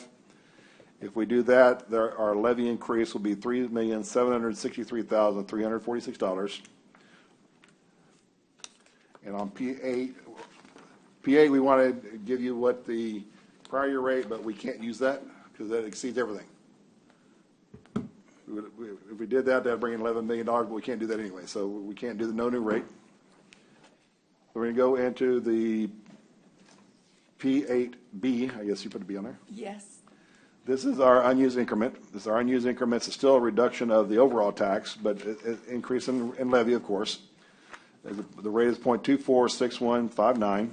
If we so choose that, that would get us $5,935,188. That's the increments of the tax rates and the scenarios we currently have. I'll be glad to answer any questions on the general fund if you have so at the moment. Okay. Any questions? Okay, I'm curious as to what everybody thinks. This is supposed to be a workshop, so the only way you can get to the next day is if you understand where we're headed. You can put in any scenario you also choose. Right, Commissioner Chesney, are you an advocate of the effective rate this year, which we all call the no new revenue now, which would be the 27 cents? Yes, ma'am, but Okay, that's fine. It's just a workshop. It's not meant to punish people. There are others to do that. Commissioner Hernandez, what do you think? You still studying it, or? Yeah, I was kind of it's a lot. back thing. Yes, the 3.5? Yes. Okay, all right, that's a fair assessment. Commissioner Amadas, how are you feeling? This is, again, very preliminary. Yeah, because it's super early. Nobody's, nobody, even Commissioner We just want to see Chesney. what kind of scenarios we need to Could put together change. for us so we know where we're talking about, so we can I put don't in even our know why changes you and let come, you know where dude. it's at. Just go home. I still have input. Go home and relax. I still have input. Yeah, I still have go home and valuable input relax. that helps cut things where we can cut things. Right? Oh, yeah, that's real helpful. It is. Go ahead. Cuts are John, good. what do you think? Cut. What do you think? Yeah, I think I'm at the 3.5 as well. 3.5? Okay. And Commissioner Jag, how do you feel? Well, I'm at 3.5, but I'm still looking at, I'm still looking at. The increment? The increment, and I have some questions I need to ask Dale. Okay. Yeah, this is early. Which is 6 or 5, but, I just got some questions I need to ask. And Judge, you? Oh, I don't have to say. This is just workshop. Well, yeah, you don't have to, but we'd like to know. You ask everybody else. So I'll Oh, I ask know. you. I just wanted to make sure everyone else had a thought. I'm going to keep mine. I'm just thinking Oh, still. come on now, Judge. I know you're more than just thinking. You just don't want to give it out yet. Come on, That's you made right. us all. You made us all say something. No, Okay. we Let the call re- that free will, my friend. Let the record reflect. Let the record reflect I that mean, you've looked at this more than any of us. I would think you have a look very at this. I look at this super hard. well. No, but you've seen it way before the rest of us. Right, so I you're would right. think I you have a think strong that thought on this. No, my thoughts are that the contingency liabilities must be addressed with the exception of the one we've already talked about, which is the mental health, okay? If you address everybody's needs, that's 1.131, that's a must, okay? If you add the COLA, now you're at 3244. So what this really boils down to is, do you want to give a COLA or not? If you do, you are not at the effective, period. You're just not. And that is Well, the evidenced. majority's already indicated they're not at the effective, so No, that's I kind of. agree, I agree, but I'm just saying for you. No, And so, I get it. you know, I think that we, you know, You're going to jump over and join me this year, Judge, or just curious? Might. I'm you just know still waiting what? for something. I want you to, come on. I think that there is, I'm just having that fun, we Judge. need. You don't, I don't, you Yeah, you no, don't I have, think you we don't want to need answer, you don't have to I- answer. No, I'm really not sure, to be honest with you. I'm a student of these numbers, and also every single year, somebody says that they want to do something that's impossible. And so until I see that there's like a real consensus for understanding what our contingencies are, I'm not gonna, I'm not gonna rule anything out. And I So think far, so that's why I good. try to stay on the side of like not being the one that wants to do something like big and then vote no, because I don't think that's fair. So this is my Yeah. first budget increase in like 6 years on Parker Pool for $25,000, which I don't think affects the budget. So I appreciate that if Commissioner Gonzalez, I guess he was proposing his COLA, he's saying he's willing to, Go to 3.5. right, well, Unfortunately, it only meets us at the 3%, and that's what I want to make sure he understands. yeah, and I is think that- he can, but- and like I but said, it's this is so something. early. I mean, this is why I we'll, understand that very clearly, but I don't know about that. yeah, and he needs to sit down with the Well, auditors. it's in here, just so you know. I mean, it's not a guess. I mean, you'd be running a Change. $10 million, you know, maybe that's the question that needs to come out of workshop. He's not convinced, so can you please run the 6% COLA? And I think you've done that, They already sent it, Judge. and you've sent it, so I'm getting there.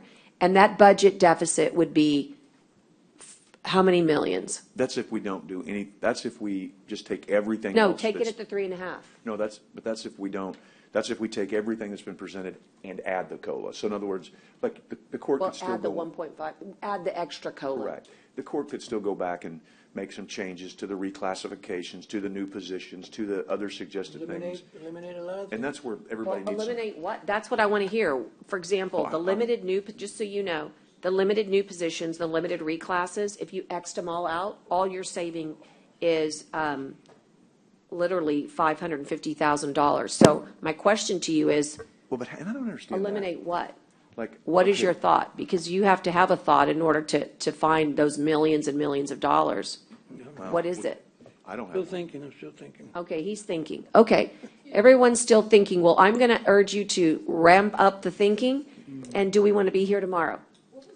For the 6% COLA. It's, go ahead, Lisa. Two things. One, Scott Cross is on if y'all want to discuss Gomeza and the transfer of No. that position. And then the second, the amount was, I just lost it. My screen shut. it was three, I just saw your email, sorry. Just the 3% twice, 3.097. 0.1 or something. Oh, where did it go? You sent it.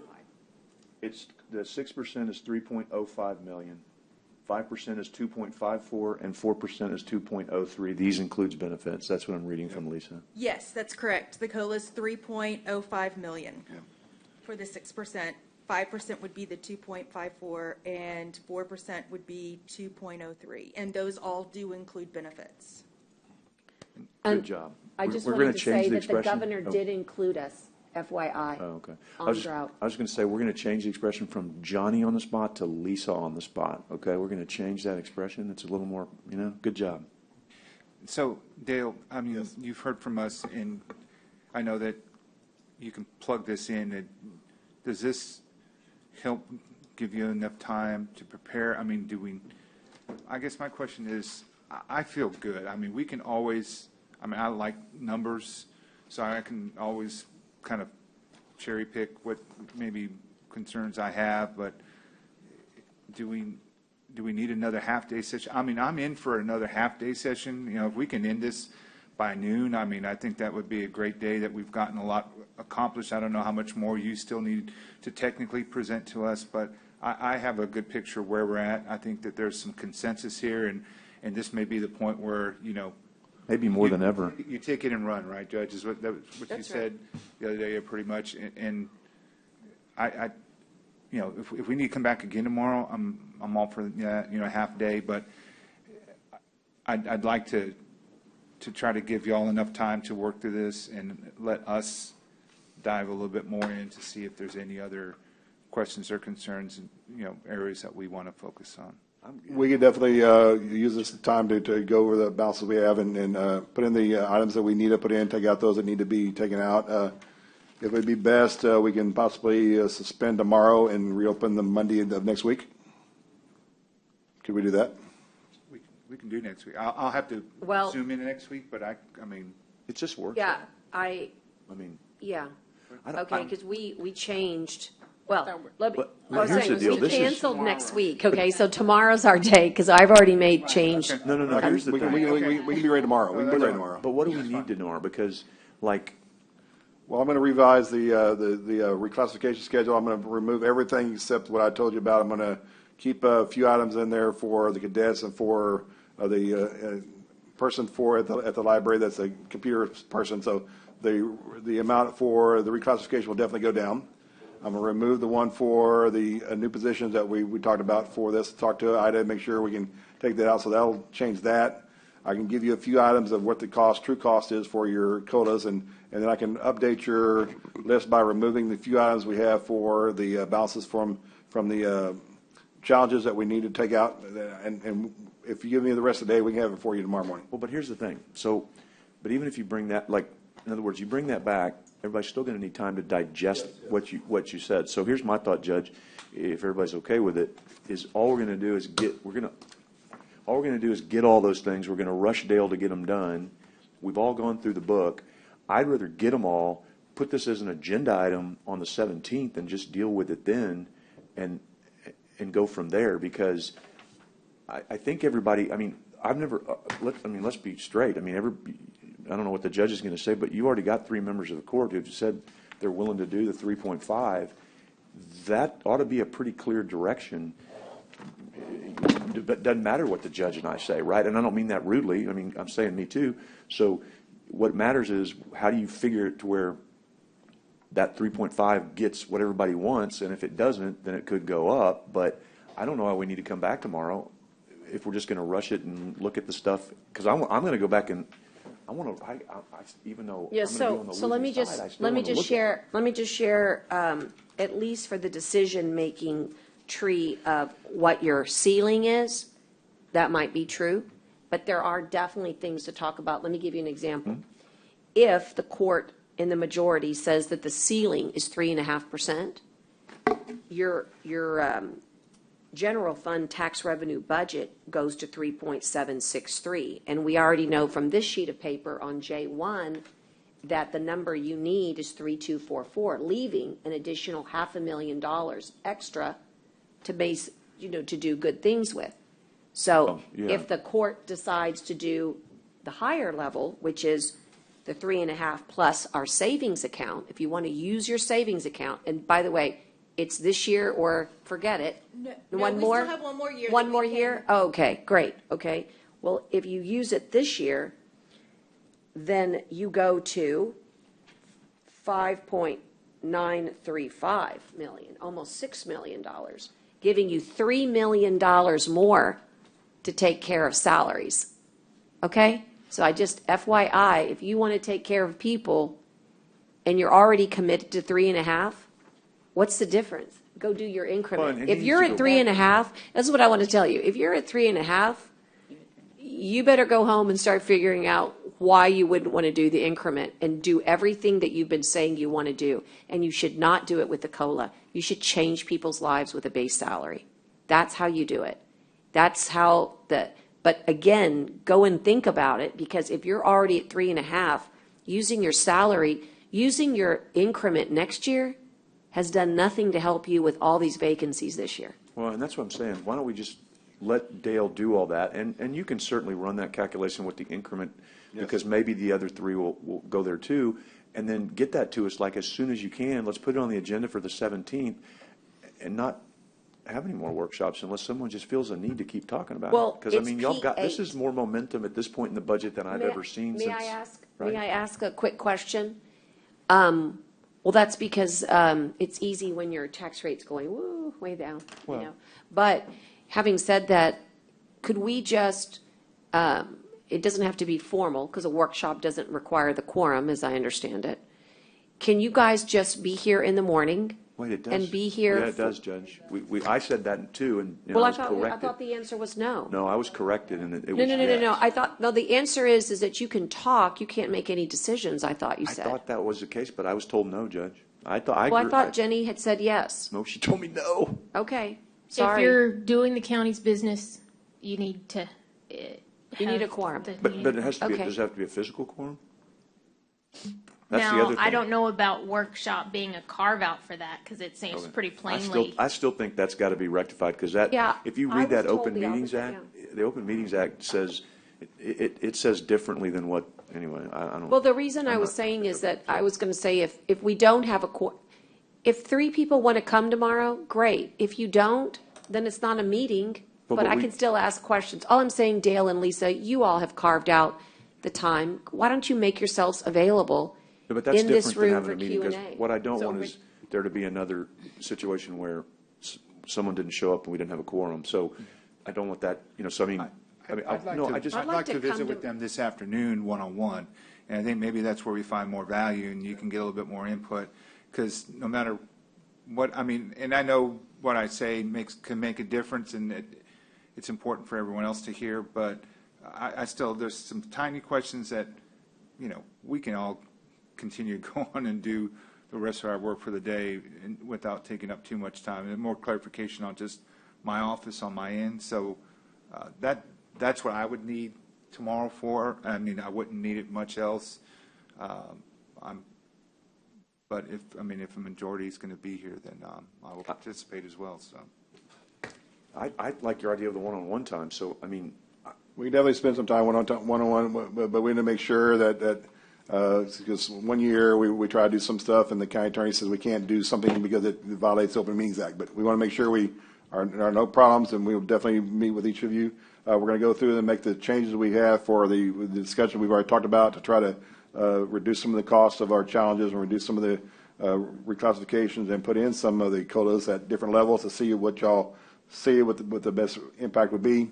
And then we can do some areas. But as Commissioner Chesney was saying, the 17th is a record vote for your rate, and that's where you're setting the ceiling. And whatever you decide the ceiling is, we cannot go higher than that. Right. I think we should wait. I think unless, I just think we should just put this on it's on the agenda on the 17th, and let's just, We don't have a ceiling yet? no, we No. don't, we do the ceiling on the 17th. 17th. So That's then- the whole, are you for And the that- 3.5%? Right, that's gonna be the real Or are you for meat. the 3.5 plus your savings account? I mean, I would prefer that we don't meet tomorrow and let them do their thing, because we've rushed on before, and that hadn't turned out so Okay. great. We've gone through All right. everything, and as we said, there's not a large, there are some contingencies and there are some challenges. We've identified those challenges. It's not, we give you as much detail as we can on the rest of the items on why some of the stuff we believe has to increase for meal costs, for insurance costs, for vehicle lease costs. There are some requirements that we had, and we put those numbers in, and we'll be glad to go through anything we want to with any of you. Right. And again, once we set it, we can still go back and figure out, like, if you use your savings account, then you're going to want to talk about salaries, right? Okay, so I guess if the consensus is everybody's on their own, to the extent that you're not meeting in groups, Jenny? My staff and I will go through the changes we have, we'll make the modifications, we'll make sure any have to change we have, meet with we'll the auditor. forward out to each of you. And I'm sorry, there would be no problem with 2 people here just having a discussion. Right. It just wouldn't be a Exactly, that's what I was talking about. And just, I'll be here in the morning, because Oh, I'll be like here. anything, I mean, I've got, 10 questions, but they're all like Yeah. line item type Yes. things. But I think the most important thing is,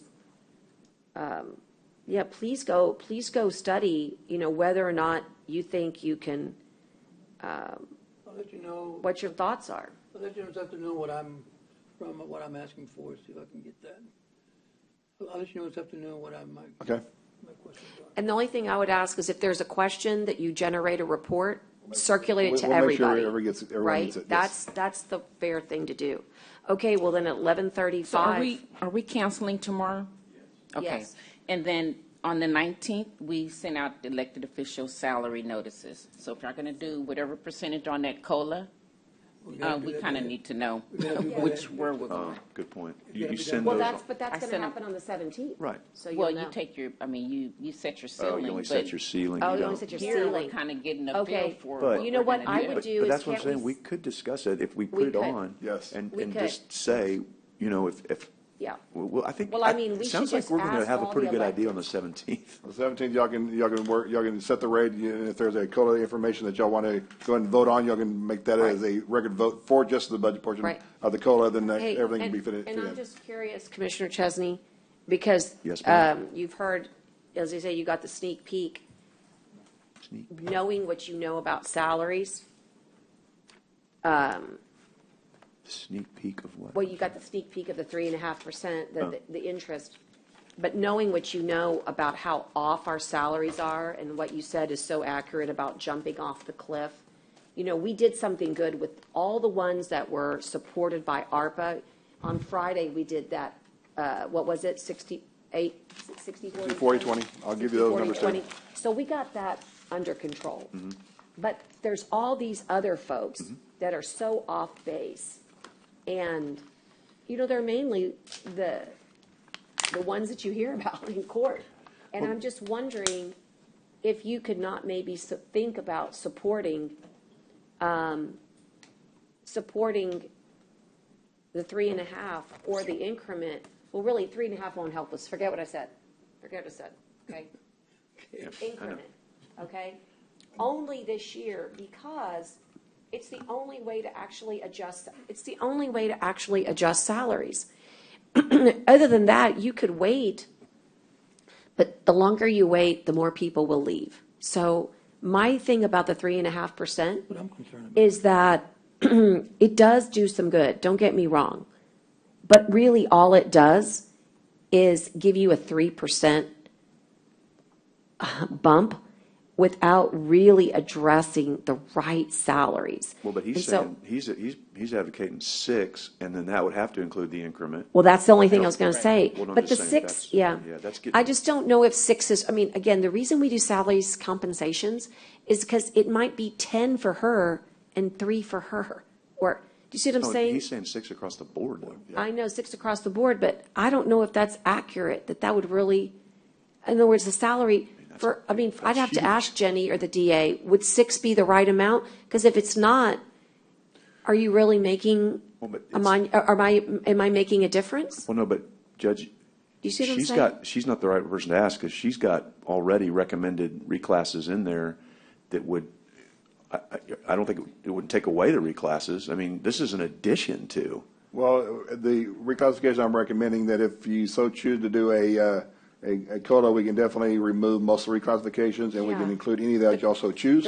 Well, but if you don't, Reclass was in lieu of. but if you don't do that, Then you would take those out. no, but if you don't, but All I'm saying is that, he's got some of the COLA in here, right? I've So got some of the- reclassifications in there, yes. Some of the Some. COLA's already in there, right? So you don't have to take out the reclassifications based on what he's proposing. Well, the reclassification is only $200,000 if you add all the It's so low. reclassification out, but if you go to the 6%, you may want to reduce it some, but that's definitely, it's a court decision. No, but you- It's but- all and I don't recommended, understand. it's definitely yeah, a all court I'm decision. saying to you is that it's not always in parity with what's needed by the certain offices. And some of the reclassifications are in search of bringing things back into parity between similar job descriptions. And that's Right. what, yeah. that- Like, I'd for ask- example, Commissioner Gonzalez, in the example that I gave, if you take everybody and you evenly distribute the 6%, it doesn't change it doesn't change the fact that they're not being compensated adequately. So like those 4 people in the jail that haven't gotten their raise in 16 We years, can make an allowance for those 4 people, I guess. See, I don't understand how people got where they're at, other than department has not been on top of it. that's what happened. So, But I think this. Well, again, if the employee is hired as a clerk and they never decide to take a promotion, they get a 2.5% raise every 3 years. And that's all they it. get. But I think that's where. But that's their choice to stay in the we're position. kinda talking- You've gotta we're have your kinda talking HR A lot of. so it's a special. It's a special issue situation. we need to look at and say, how do we fix it? Right, but I'm saying to Like we do a you, lot. that's just one department. I'm suggesting to you that it exists countywide. Yeah, And- there are several departments that have I just interviewed someone that works in the sheriff's office that's got a master's degree that's paid at a pay group 19. And that's that lower than our cadets. No, but I mean, but we do that all the time, and Yes, yes. we do this all the time where we see an area of discrepancy. Like last year, it was the DA's office, right? Maybe this year it's the county attorney's. I mean, we've been doing this. Maybe we don't do it all at once. That's fair. Okay, but we But have then- been doing it. But then look what happens. So we've been doing it. We've been answering yes every time they come in. And then guess what it's gotten us? Nothing. Nothing. Because now they're screaming that all these vacancies are due to pay, which I dispute. But Yeah. having said that, I do too. but having said that, we've been taking it piecemeal and not following the compensation study. That is where I'm saying to you that if you're then asking we'll me be how on I feel about it, I love the idea. If you're going to go to 3.5, Commissioner Gonzalez, then you would want to go to the increment because you'll never be able to adjust salaries correctly without it. But if you do it all across the board like this, you're not making a change. So then are you advocating, Judge? I'm not for the advocating for increment? anything yet because I actually like more than 24 hours before I make decisions. I Okay, think no, we you all asked should rest You on asked it. all of us for positions. I'm just I asking you know. for a position. And All I and can don't say have is to you give shouldn't one. have answered. You should be more clever and say, I'm thinking. Why? If I'm being honest, I mean, I'm not. Well, you don't have anything to lose because we all know that you've never voted except for once, which you got, that was a good move. You've never voted for anything but the effective because that's your philosophy. But it doesn't help people. And I know you want to help people. I'm throwing you a softball. I I do. think you really do care about I always people. try to help people, Judge. And you want to help people, but you don't vote for it. And that's Yes, I do. somewhere, but we have to do it this year if you're going to help people. I help people all the time, but thank you for acknowledging that. Let's move All on. right. We really had a good day. Let's just move on. Well, only because you don't have to think about anything. No, Judge, because you haven't been super mean yet, and I'm just trying to get us out of here. Oh, man. That is We that's definitely so approve it. rich. We definitely Okay, provide let's all you- take a bathroom break. I mean, a lunch break. Are we? No, are we? Well, he do we said have- till noon. No, do we have anything else to do? Well, we just go there. We got some Haven't scenarios been of this. super I mean believe yet. we've reached an issue that we can, my staff and I can go through and make the changes we have. We've gone through the items we have. If you want to go through the detail items, I can meet with each of you individually to go over where we're increasing, where we're trying to decrease our How do you budget wanna do it? to make some balances and put in some scenarios for different tax rates if you so choose, different COLAs if you so choose. And I believe we're at a good stopping point. Guys, do you believe that? Would you like to take your lunch break? I'm ready. I think we're at a good Commissioner stopping point. Hernandez, do you want to take your lunch break? I mean, do you need to do anything more this afternoon, Dale? Well, we're going to go and make the changes my staff and I know we need to make changes for, and we can meet with each of you commissioners individually if you so choose. If Commissioner Gonzalez and Commissioner Mills, if you want to meet with us today, we're available. We're available tomorrow anytime for any of the rest of you. We can come to your office, you come to my office, whatever be the case, and we can make the changes. And once we make changes, we'll make sure everyone gets to those changes. I think he's saying he thinks Okay, we're done let's for adjourn. the day. Yeah, that's what I think. Let's just adjourn. Okay. We'll see you guys back on here on Wednesday for regular court. You're also available this afternoon. Okay. Thank you, guys.